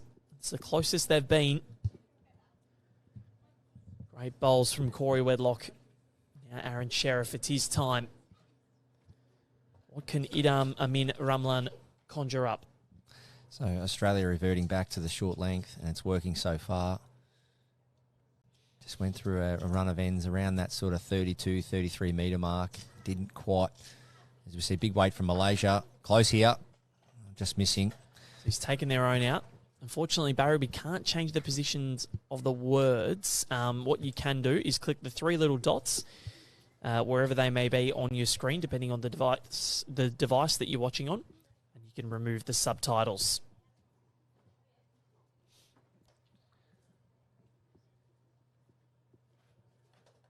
So big weight we saw there from Malaysia. Don't think they can play that weight again. They must get a bowl behind. So this is the respot format. Most times you just try and blow this head up, but you've got to just try and arrive now and have some value in behind the head if you miss. Backhand it is. Looking to get the jack out of there. Sit the shot bowl. So the weight's been reduced here.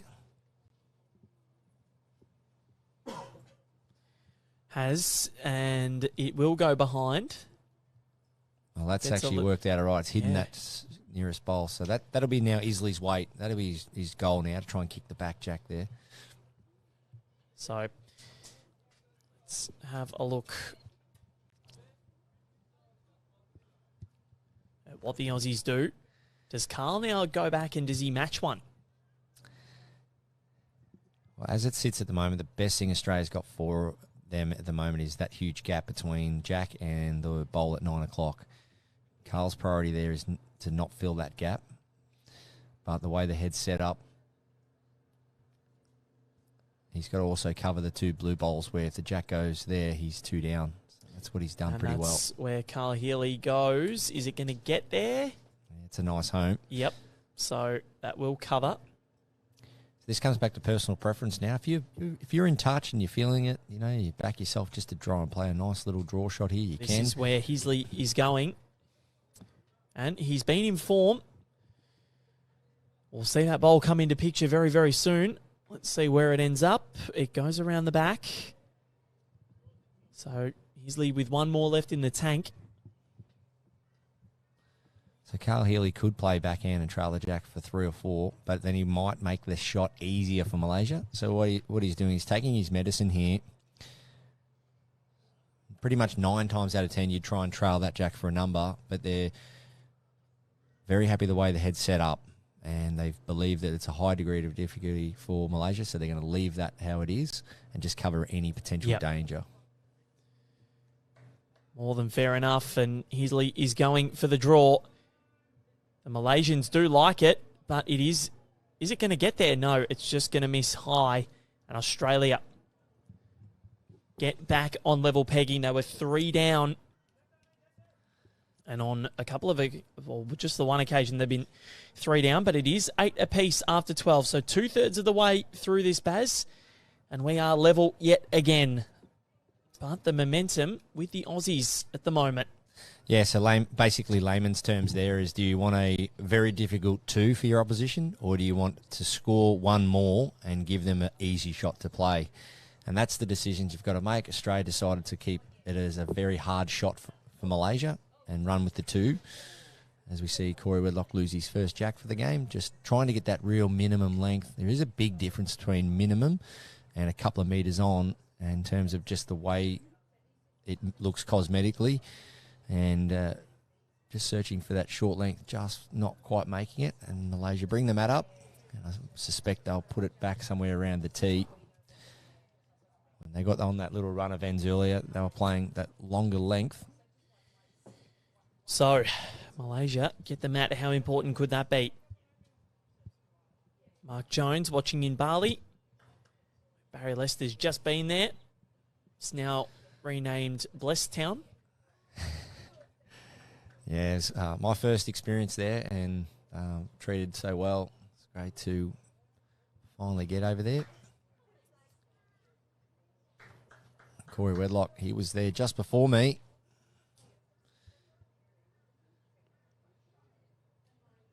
So just finishing 2 feet short there is Corey, 18 inches. Nice, handy little starter. Yep. Well, considering, losing their jack, it's always good to be in the area.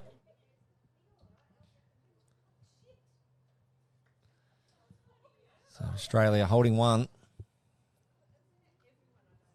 Malaysia just falling a yard short there. So we're getting a little bit of a swirl happening now. The flags now, for pretty much the last hour, have been coming in from the east. Now they've just swirled around, coming back at us from the west now. And as Corey puts that bowl past, the first 2 were slightly short. So I'm just seeing if the conditions, as they're changing, are playing a little bit of havoc with the positioning of these bowls. So, what have we got? Nice shot here. Haikal Azami. He'll come through. Will it do for shot? Probably favouring that bowl at 6 o'clock. We've pretty much had a left-hander nearly every game so far on the live stream. How much does that please you, Barry? Oh, it's always good. It's good to see a change-up, and it's always good to know that there's others out there. Not the only one. Yeah, it's... Sometimes you can feel a bit outnumbered, can't you? Growing up playing in my late teens and early 20s, I always felt there was a heap out there, and it's like there's not so many anymore. Growing up, playing with Mark Casey and Joel Simmons, and so there's quite a few around, and there still is, but it's always good to see more. Former Australian Jackaroo, Genevieve Dowles, lefty. Yes, she is. That's going to come around the back. Yeah, that's better. That's better. You want to see that. Just giving the bowl a chance and finishing in an area where the jack, you never know, may end up.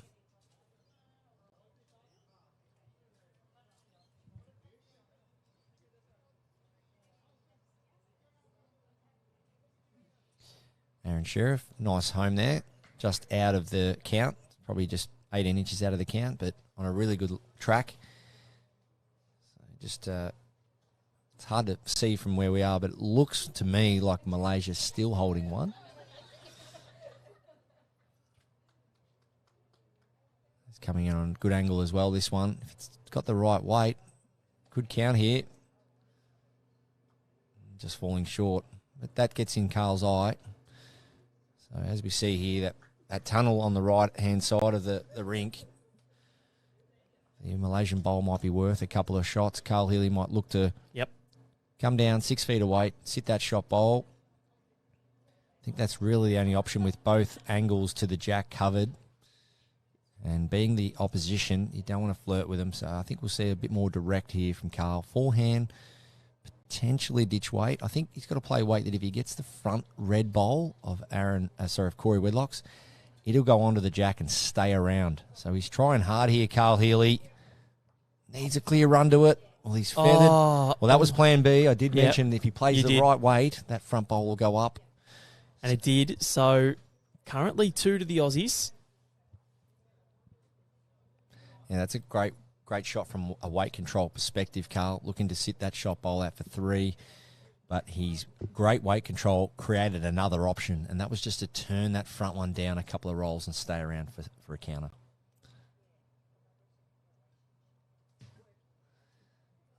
Easily on a high line. He needs a slide here.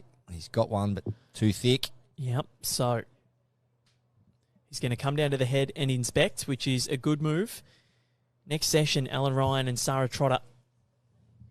That's at 11:30. Australia versus Cyprus.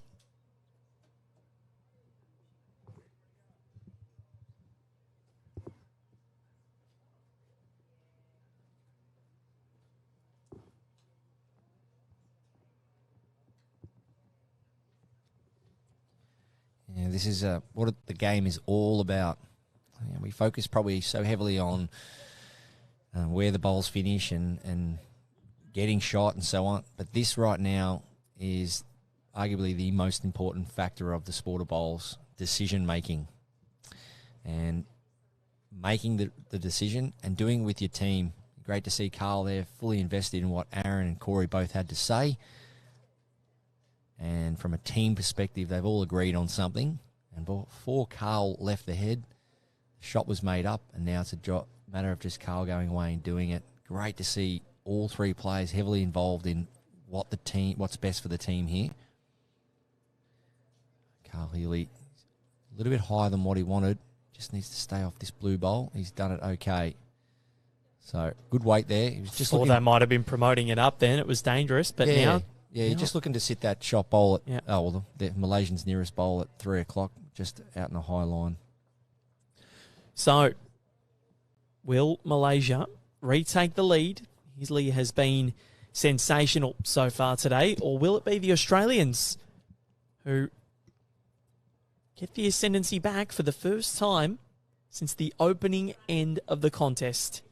We're on end 13. The Malaysians have led for the majority of it. What is Isli Abdul Rais? What has he got? He's going to crash in, but what will he crash into? It won't flop up enough. And is that 2 to Australia? I believe it is. And Corey Wedlock has rolled the jack already. So no mucking around. Try and grab some momentum. He's rolled this one right this time as Corey Wedlock. So no harm done with that missed jack roll. So the Aussies, they're in front, Baz. Yeah, it was a pretty exciting head of bowls there. A lot happening. Carl Healy just shaving the front bowl, nearly sitting the Malaysian bowl out for 3, but reward for weight control, those contingencies I speak about.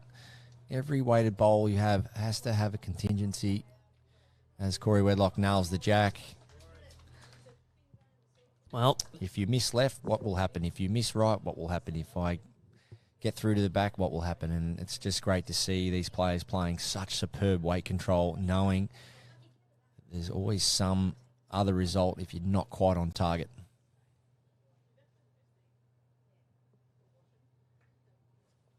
So, now Corey starting to win the lead battle against Haikal Azami.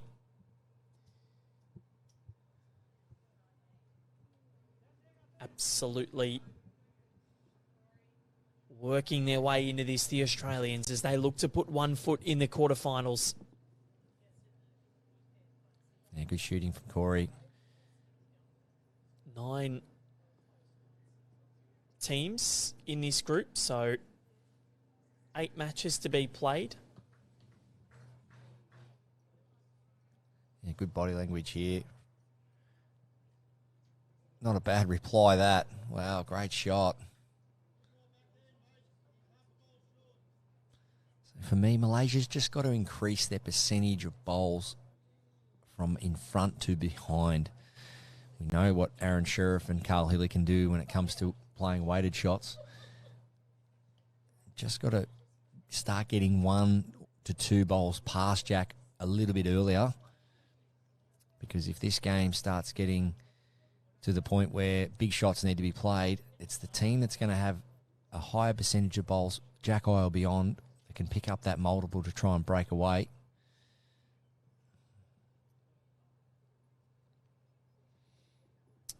So, Barry, the way that things sit, India currently leading Turkey. So that would put them in second position on a live score on the table as they look to get themselves through.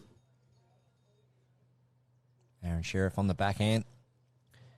6 feet was the call from Carl Healy. Try and sit the shot bowl of Malaysia. He's pretty close here. He's very close, Sheriff. Aaron Sheriff. He's sit the shot bowl. And that gives Australia the ascendancy back.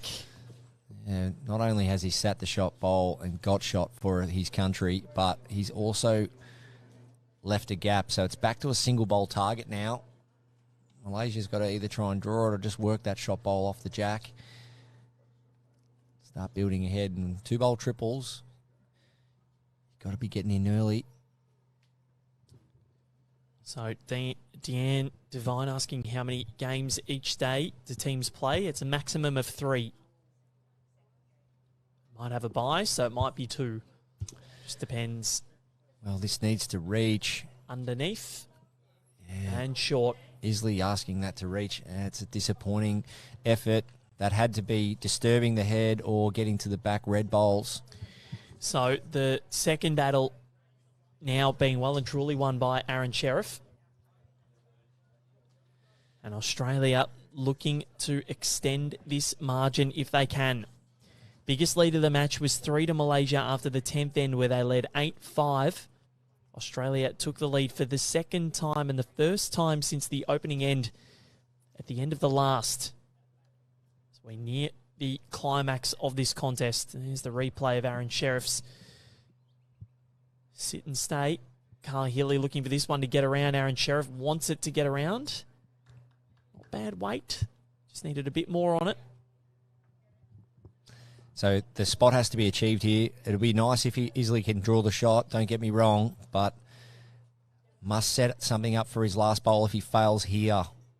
He can get some action off the wing, but he's going to need a good bounce. Well, he's got a decent bounce there for a nice second, but they still find themselves 2 down. So if Carl Healy draws another here and Malaysia's 2 down, Malaysia don't have anything at the back because they didn't get, as you see, 3 Malaysian bowls short of Jack High, 2 up the front left and 1 at the right. Carl Healy needs it to get down. Is it going to get there? He's just gone over the top and landed on that last Isley bowl. So if Malaysia had 1 or 2 behind now, Isley's got confidence in playing weight, knowing that there's no danger, but he's going to have to play the difficult shot here, just over the draw, looking for the shot bowl or tuck the jack around the corner. What's he got? They're wanting it to turn. Here Isley, it comes. it's coming. It's just gone through. Good head of bowls. Well done, both teams. 1 to the Aussies. And the margin, Baz, it's at 3. Biggest of the match or equal largest of the match. And since they were down 8-5, they've rectified that deficit, and it's a 6-shot turnaround. Yeah, just chipping away. Corey Wedlock there. Nice front end pressure there with his first bowl right on top of the jack. And guess what? It stayed there. It was the end winner. The boss. And the front end pressure is so important, and areas on or beyond as a lead is the number 1 rule. If you're getting on, that's great, or be beyond, because you can't afford to be getting in your teammates' way. So if you're playing lead bowls and you want to be doing this for your club, just putting him in just slightly past Jack High. So Corey Wedlock, nice starter there.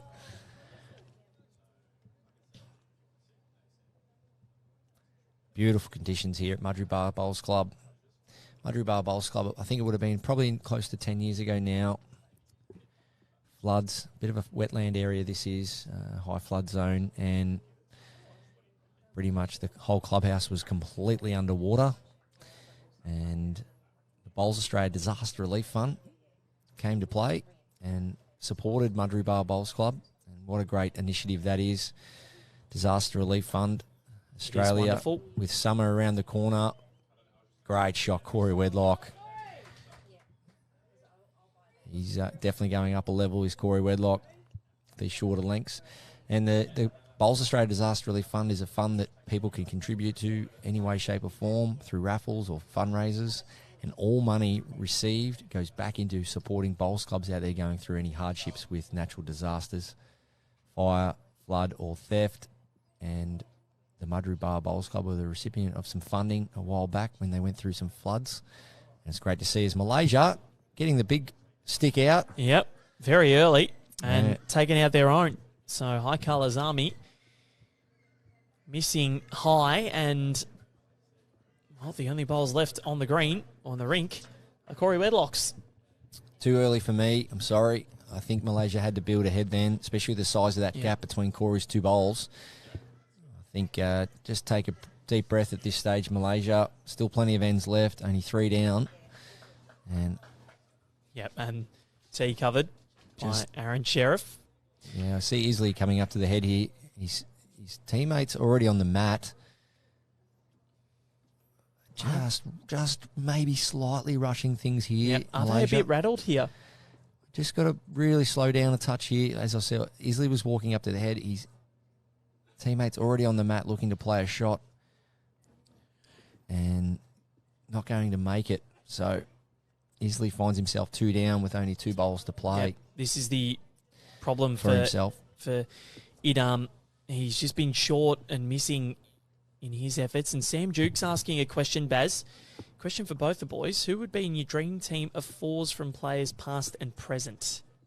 In 4s? Well, Bowls Australia did that actually, I think, through COVID. Did a little bit of a fun initiative. You know, name your best 4. And I think it was on a voting system or something. So, for me, I'm always going to be heavily biased towards my mentor, John Snell, OAM.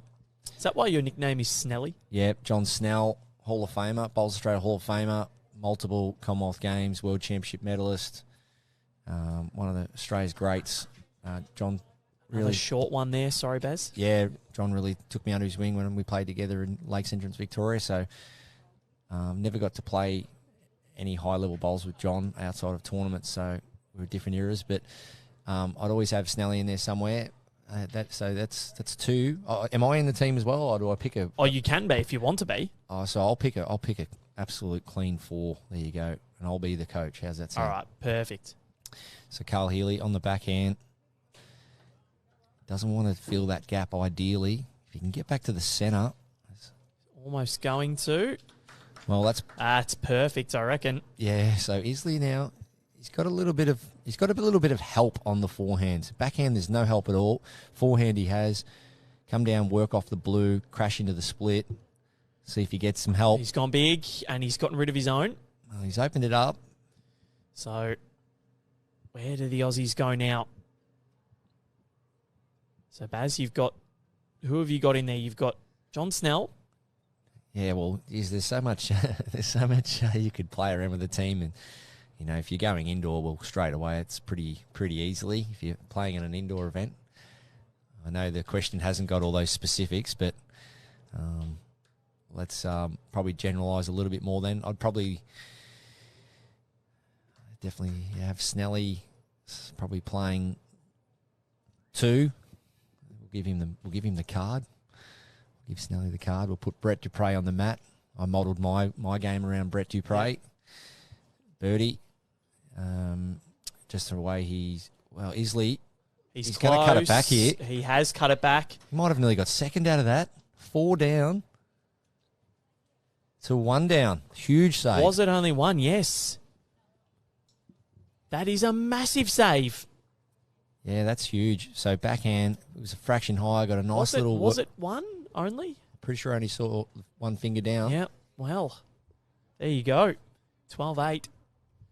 Australia still extend the lead, but it could have been so much more. Yeah, that was a big 4. Well-earned 4 too for Australia. They played a really high effective rated bowl end that end and just didn't quite get the result they're after. But Isley tried to manufacture something and he came up with second shot. Got a little bit of help off the wing, but as you say, up and in the area, and Australia got to now back that up. Yep. Another 3 or 4 bowls within a couple of feet. All right, so you've done yours, Baz, or who was you skip in the end? Oh, so yes, I've got John Snell. Yep. I've definitely modelled my game around Brett Dupre on the mat, so there's lead and second. I would have to put the man out there, Aaron Sheriff, in there. Yep. Would have played well over 100 games together in the green and gold, so got to see all of Aaron Sheriff's game on multiple occasions. Yep. And growing up watching a lot of bowls on TV, Mazda Jack High, Australian indoor singles, you name it, I'd have to have Steve Glasson in there as well. Very so nice. The fact that if you had to go indoor for a washout, Steve Glasson's 9 Australian indoor singles speaks for itself. So, and obviously they're all players I know well. So if I'm going to coach them, I know all 4 players pretty well, as opposed to some players that are well deserved to be in my 4. I know those 4 players really well and got to know them over my journey. Very nice. Very, very nice. Lot of pretty good 4s team. And that's only the men's team. Yep. Well, I'll have a crack at the women and see who we can get in there. Look, a lot of mine would be recency bias. Karen Murphy would have to be the skip. So Corey Wedlock, he's probably just one down here, but at this stage of the game, it's all about percentages. So obviously you want to be nailing the jack, you want to be getting really close and setting things up for your teammates. But when you're trying to really consolidate your 4-shot lead and see how... Great bowl from Aaron Sheriff. And that's what I was getting to. Not only...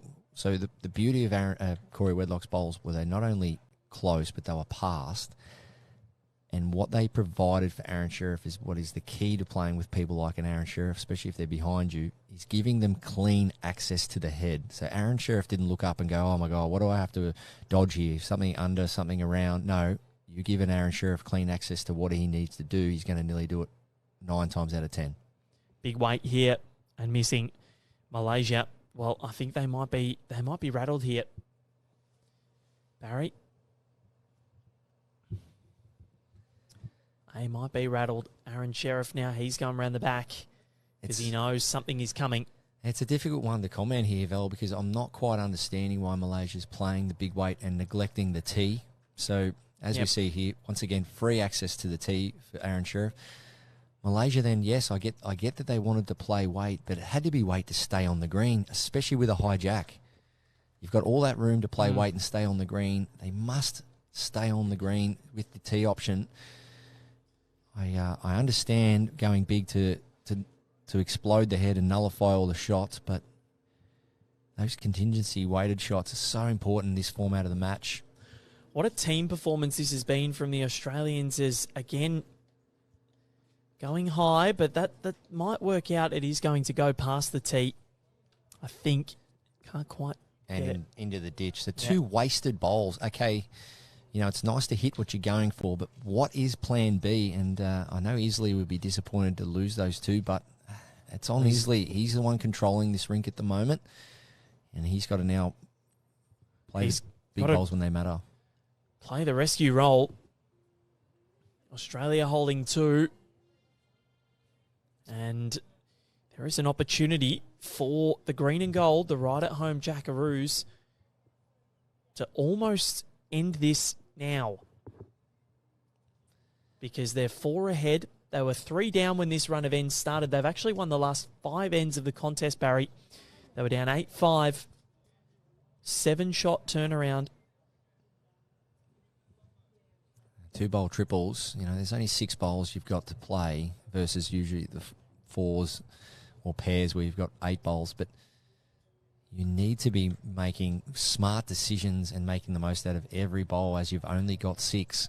Is that a little miss there from Carl, or Yeah, is he trying to put it out there? No, what Carl was trying to do, I believe, was just trying to match that wing blue bowl. But so easily here for me, it's definitely weight. So as you can see, the way the blue bowl is angled at 11 o'clock,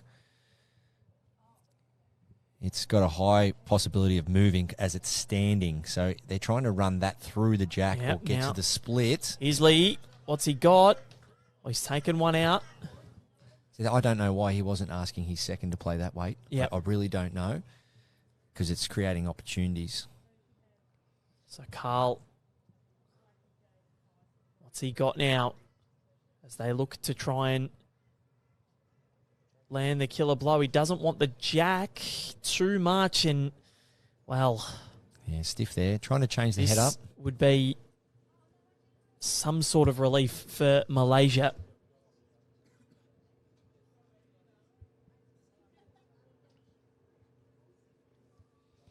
So Carl Healy there, the intent was right, just to take the shot away from Malaysia, but unfortunately just getting a little bit too much of the jack. An inch or two higher and he's perfect.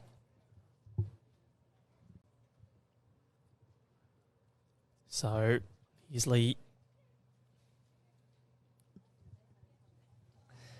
As we see, Isley now just letting the bowl go. High draw, because there is a little bit of bowl in his way. He's played this pretty good. If he gets down, well, that's a great response. Wow, this is, well, that came out of nowhere. The Australians completely controlled the end. And a skewed jack from Carl Healy. Well, all of a sudden, there was an opportunity to land the killer blow, and Malaysia find themselves back in it. 12-10, 2 ends to play. So Isley, the previous end, got on the mat, found himself 4 down, cut it back to 1. And before his first delivery in this direction, found himself 3 down and made 2. A little bit unfortunate for Carl Healy, trying to take the shot away from the Malaysian, but that's a nice response, getting back to the centre line there. It's a good shot. So Malaysia fighting hard. I said that at the start of the game. There's a really good rivalry between Australia and Malaysia. It dates back probably into the 90s and beyond, as Malaysia's really gone on leaps and bounds with their development. And it's a great battle we're seeing here. Only 2 ends to go. Lost jack. 2 shots in it. Malaysia trying to stretch out the Australians and just losing their jack.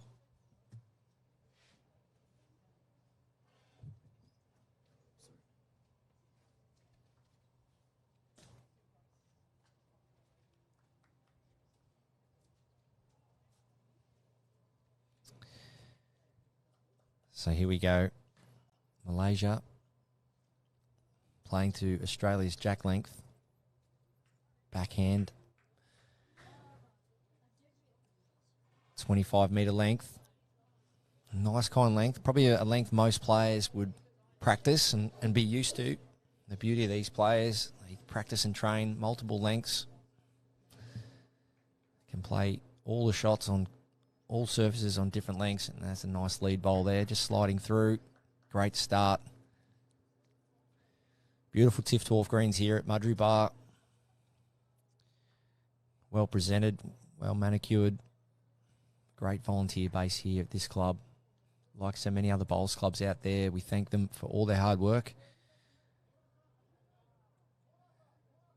Corey Wedlock just going under, finishing bowl short. Players bowling in the west direction, heading away from the ocean. And this beautiful day here. Clear skies, slight breeze. Crowds are building.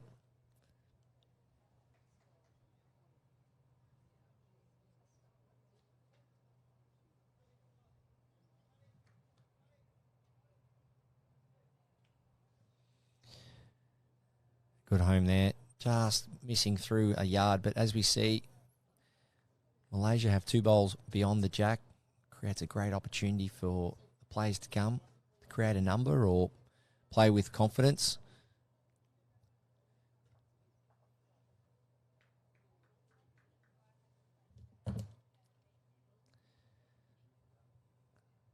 Just trying to see here. Yes, I think it's backhand. Can't quite make out. Forehand it is. So forehand, open draw. About 18 inches of room for shot here.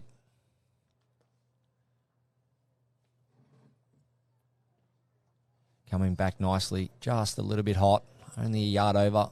Good to see a few bowls together, though, for the Malaysian team. Aaron Sheriff backhand. Turn the shot bowl over or just slide past would be the ideal result. He's played it pretty well. Yeah, well done, Aaron Sheriff. So apparently it wasn't a 2 to the Australians before. I think it was on N13. Let's try to confirm. They've got it as 11-10 up there, so it wasn't 12-8 before. It was 11-8. Now it makes the difference only 1 with an end to play after this. Just one of the questions in the comments about being locked into a position. I think you've just got to go out and train all facets of the game. Don't be afraid to have a word to your coach or club coaches or even selectors and let them know your thoughts and wants and where you want to progress in the game and be transparent. That's the key. Communication with your members. All your members are there to help each other out and support one another in their quest to achieve whatever they can in the game, whether it be an individual achievement or a team achievement. But if you've got ambitions to play other positions, let them know and go out and do their training accordingly. Work on your weighted shots, your conversions, and probably the most important part of playing backhand in bowls, playing third or skip, is your communication ability, knowing how to lead a team into battle. So there's lots of good stuff out there online, YouTube, books, and so on. So educate and equip yourself with what you need to do, work it on in training, and try and develop your game from there. As we see, a bit of weight there, just edging the Australian red bowl. So it looks like it's 3 to Australia. Malaysia having all the back bowls. Carl Healy showing Aaron Sheriff where he'd prefer it with his foot. Something just in behind, in amongst that nest of blue bowls of Malaysia. If you can turn this bowl over the jack, should be a handy result. Well, that's really good. So Isley probably left to try and draw this cold now. Yep. Don't think he'll drive at a single bowl target. This is where the Australians just need to really zone in here. If they can make Malaysia need a multiple to even tie it in the next end, it just makes things a lot harder for the Isley Abdul Rais skipped squad. Australia be absolutely desperate to put one foot in the quarterfinal. Yeah, massive moment here. Not the easiest head to play at for Isley, but he's got to back his draw game here. Visualise the draw shot with no other objects on the green. He's just trying to get to the jack and jack only. Will he get down in time? What an effort. So right down the middle he goes. He's just got to drop a yard of weight with his next. Yep. It's definitely something he would have practiced and trained in his skipping drills. Just trying to draw out of trouble.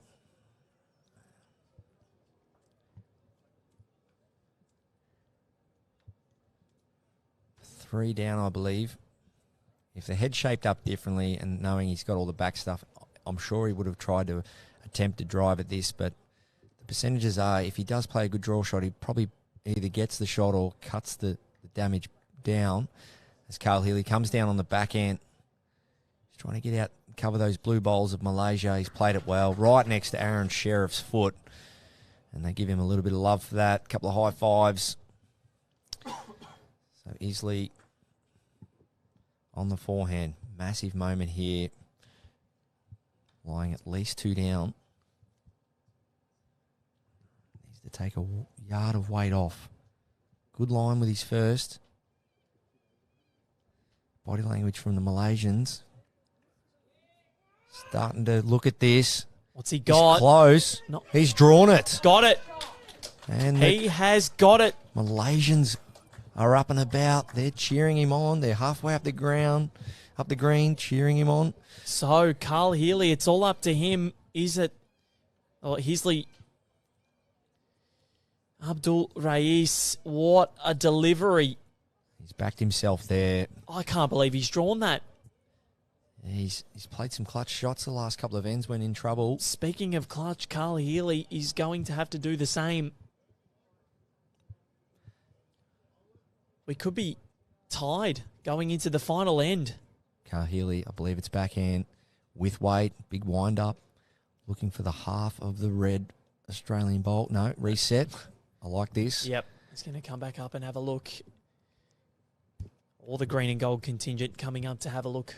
So as we see there, the bowl just off centre of Australia. So the questioning factor here is how do we drop more than one down? And that's why you've got to study all the angles. The last thing you want is jack movement. As we see here over the back left-hand corner, 3 or 4 Malaysian bowls together. One down's not all that bad. Of course you want the shot. But we could just watch any jack movement for a worse result. But I think it's looking for that cannon for Australia. Carl Healy winding up on the mat is reset. I think it's all about the weight control here.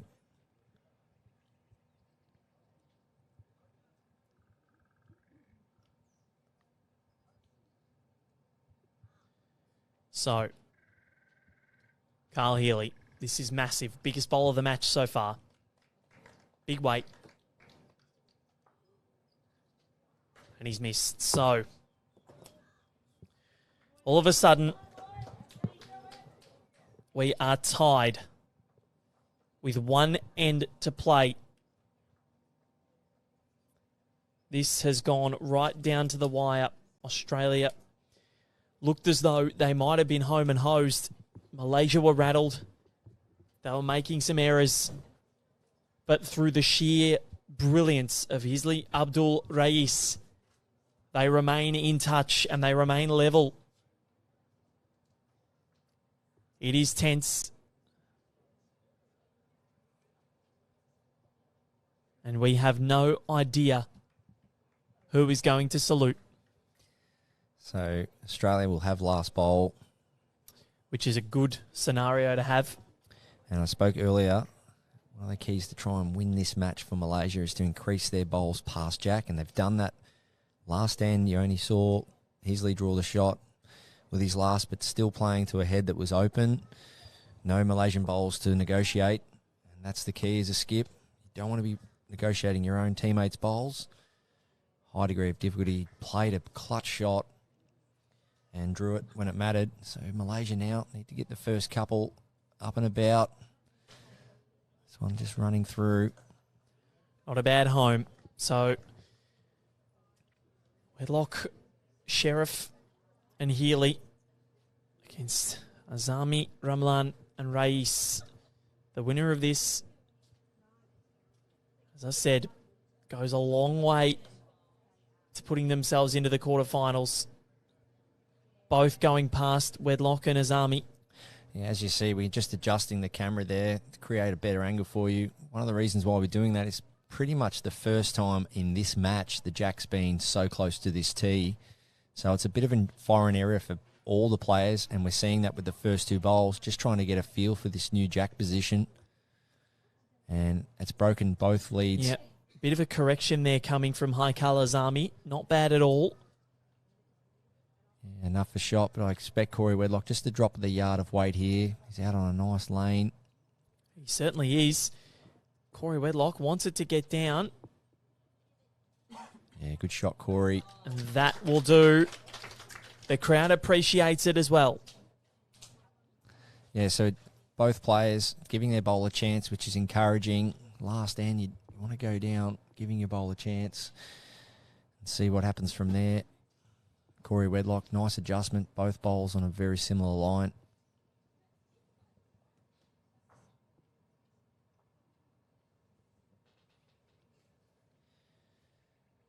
As we see this one out on a higher line than Corey Wedlock. Slightly wider bias bowl. Just getting back now. Probably line will almost do for shot. Just needs to take a little bit of weight off. And, the crowd is really on the edge of their seat here watching this match. A lot of people leaning forward to get a view of this action. And Aaron Sheriff just finding the gap. It's not the worst home, though. Yes, you're right. It's a good home. Now, is it 2 for Australia?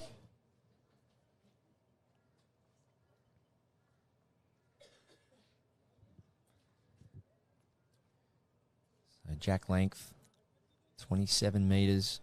Matt the fairway up. Just jack slightly off the tee. Halfway through the final length, Baz, or the final end. And it's time. Amin Ramlan puts his final bowl down of this match. He's better here line-wise. Has he got the weight? Needs to hurry. It's a big effort.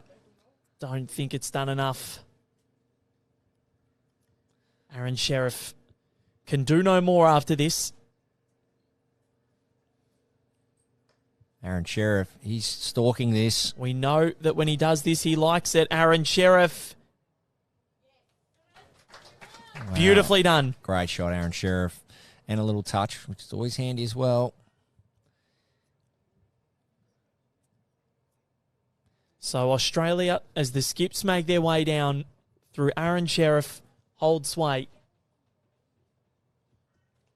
So he's asking it to hold there. Front of the jack was exactly what he was after. A little nod of approval for his own work.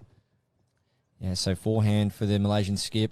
He has 2 options, turn the blue up or sit the shot bowl. Backhand he has, for me, 2 options as well. Sit the shot bowl or trail the jack. But unfortunately, that first bowl of Aaron Sheriff's in that catching area. So it comes back to what hand you're really more confident on here, forehand or backhand. The only small drama with forehand, if you are slightly under, you'll catch the front blue and you won't change the head. Whereas if you are slightly under backhand, you may land or trail. It comes back to what hand you prefer as a skip.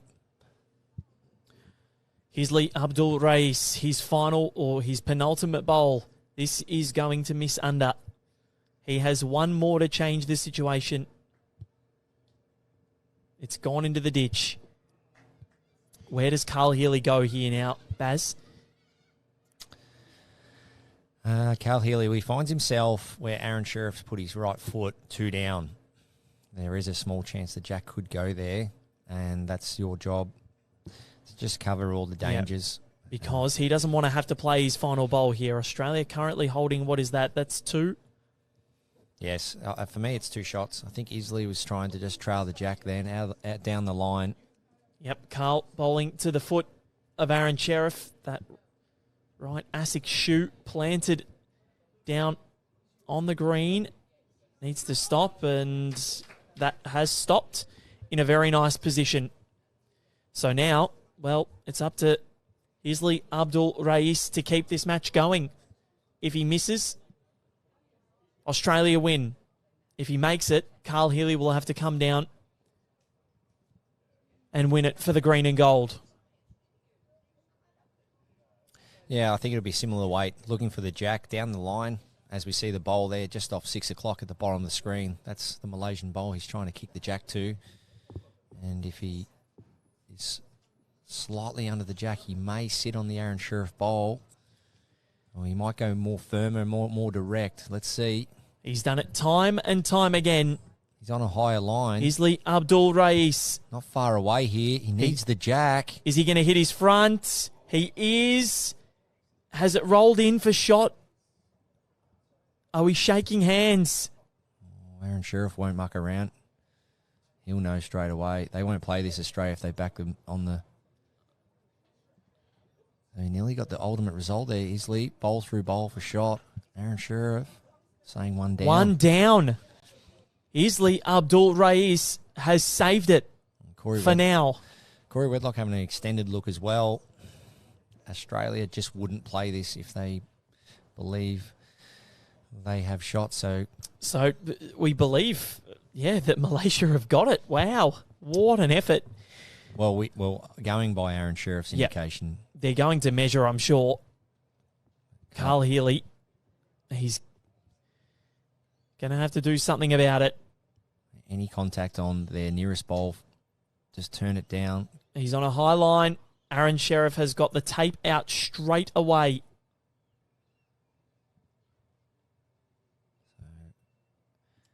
Here we go. Soon find out.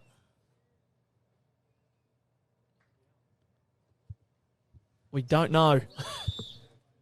One down.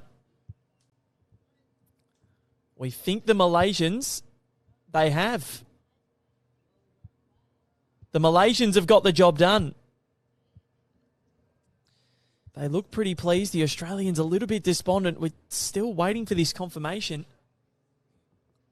Yeah, one Malaysia down. have done it. So one to Malaysia, easily with his last, just slightly off course. What a sensational win from the Malaysians. They looked rattled. They looked down. But Isley Abdul Rais, almost on his own back, saves this result. And Malaysia move to the top of the group. And Australia left to wonder what if. Yeah, Isley with his first attempt, just missing under with some weight control there. And then with his last, just catching the front up through the shot bowl of Australia and then hanging around enough for the shot. Playing some big conversions towards the last sort of 4 or 5 ends of the game. Especially that draw shot, the second last ends. Probably now would arguably the match winner, Val, especially being 3 down in a hard situation. But, yeah, the game could have went either way. All players in the end contributing well. And Australia, well, it was that they went on a run. They won 5 ends in a row to take an 11-8 lead. We thought it was a 12-8. We thought that there may have been a 2 in there. There wasn't. But Barry Lester, Malaysia get the job done. They've got 1 foot now in the quarterfinals. An amazing performance from their trio. They should be very, very proud of that result here at Mudgee Bar. We'll catch you very soon in about just under an hour's time for the women's singles match between Alan Ryan and Sarah Trotter. Thank you again, Barry Lester. Thank you, Val. An absolute pleasure to have your company all around the world from wherever you're watching from. It is Malaysia who win an absolute epic over the Australians 12-11 to put 1 foot in the quarterfinal in men's triples action. We'll be back in just under an hour's time for women's singles action.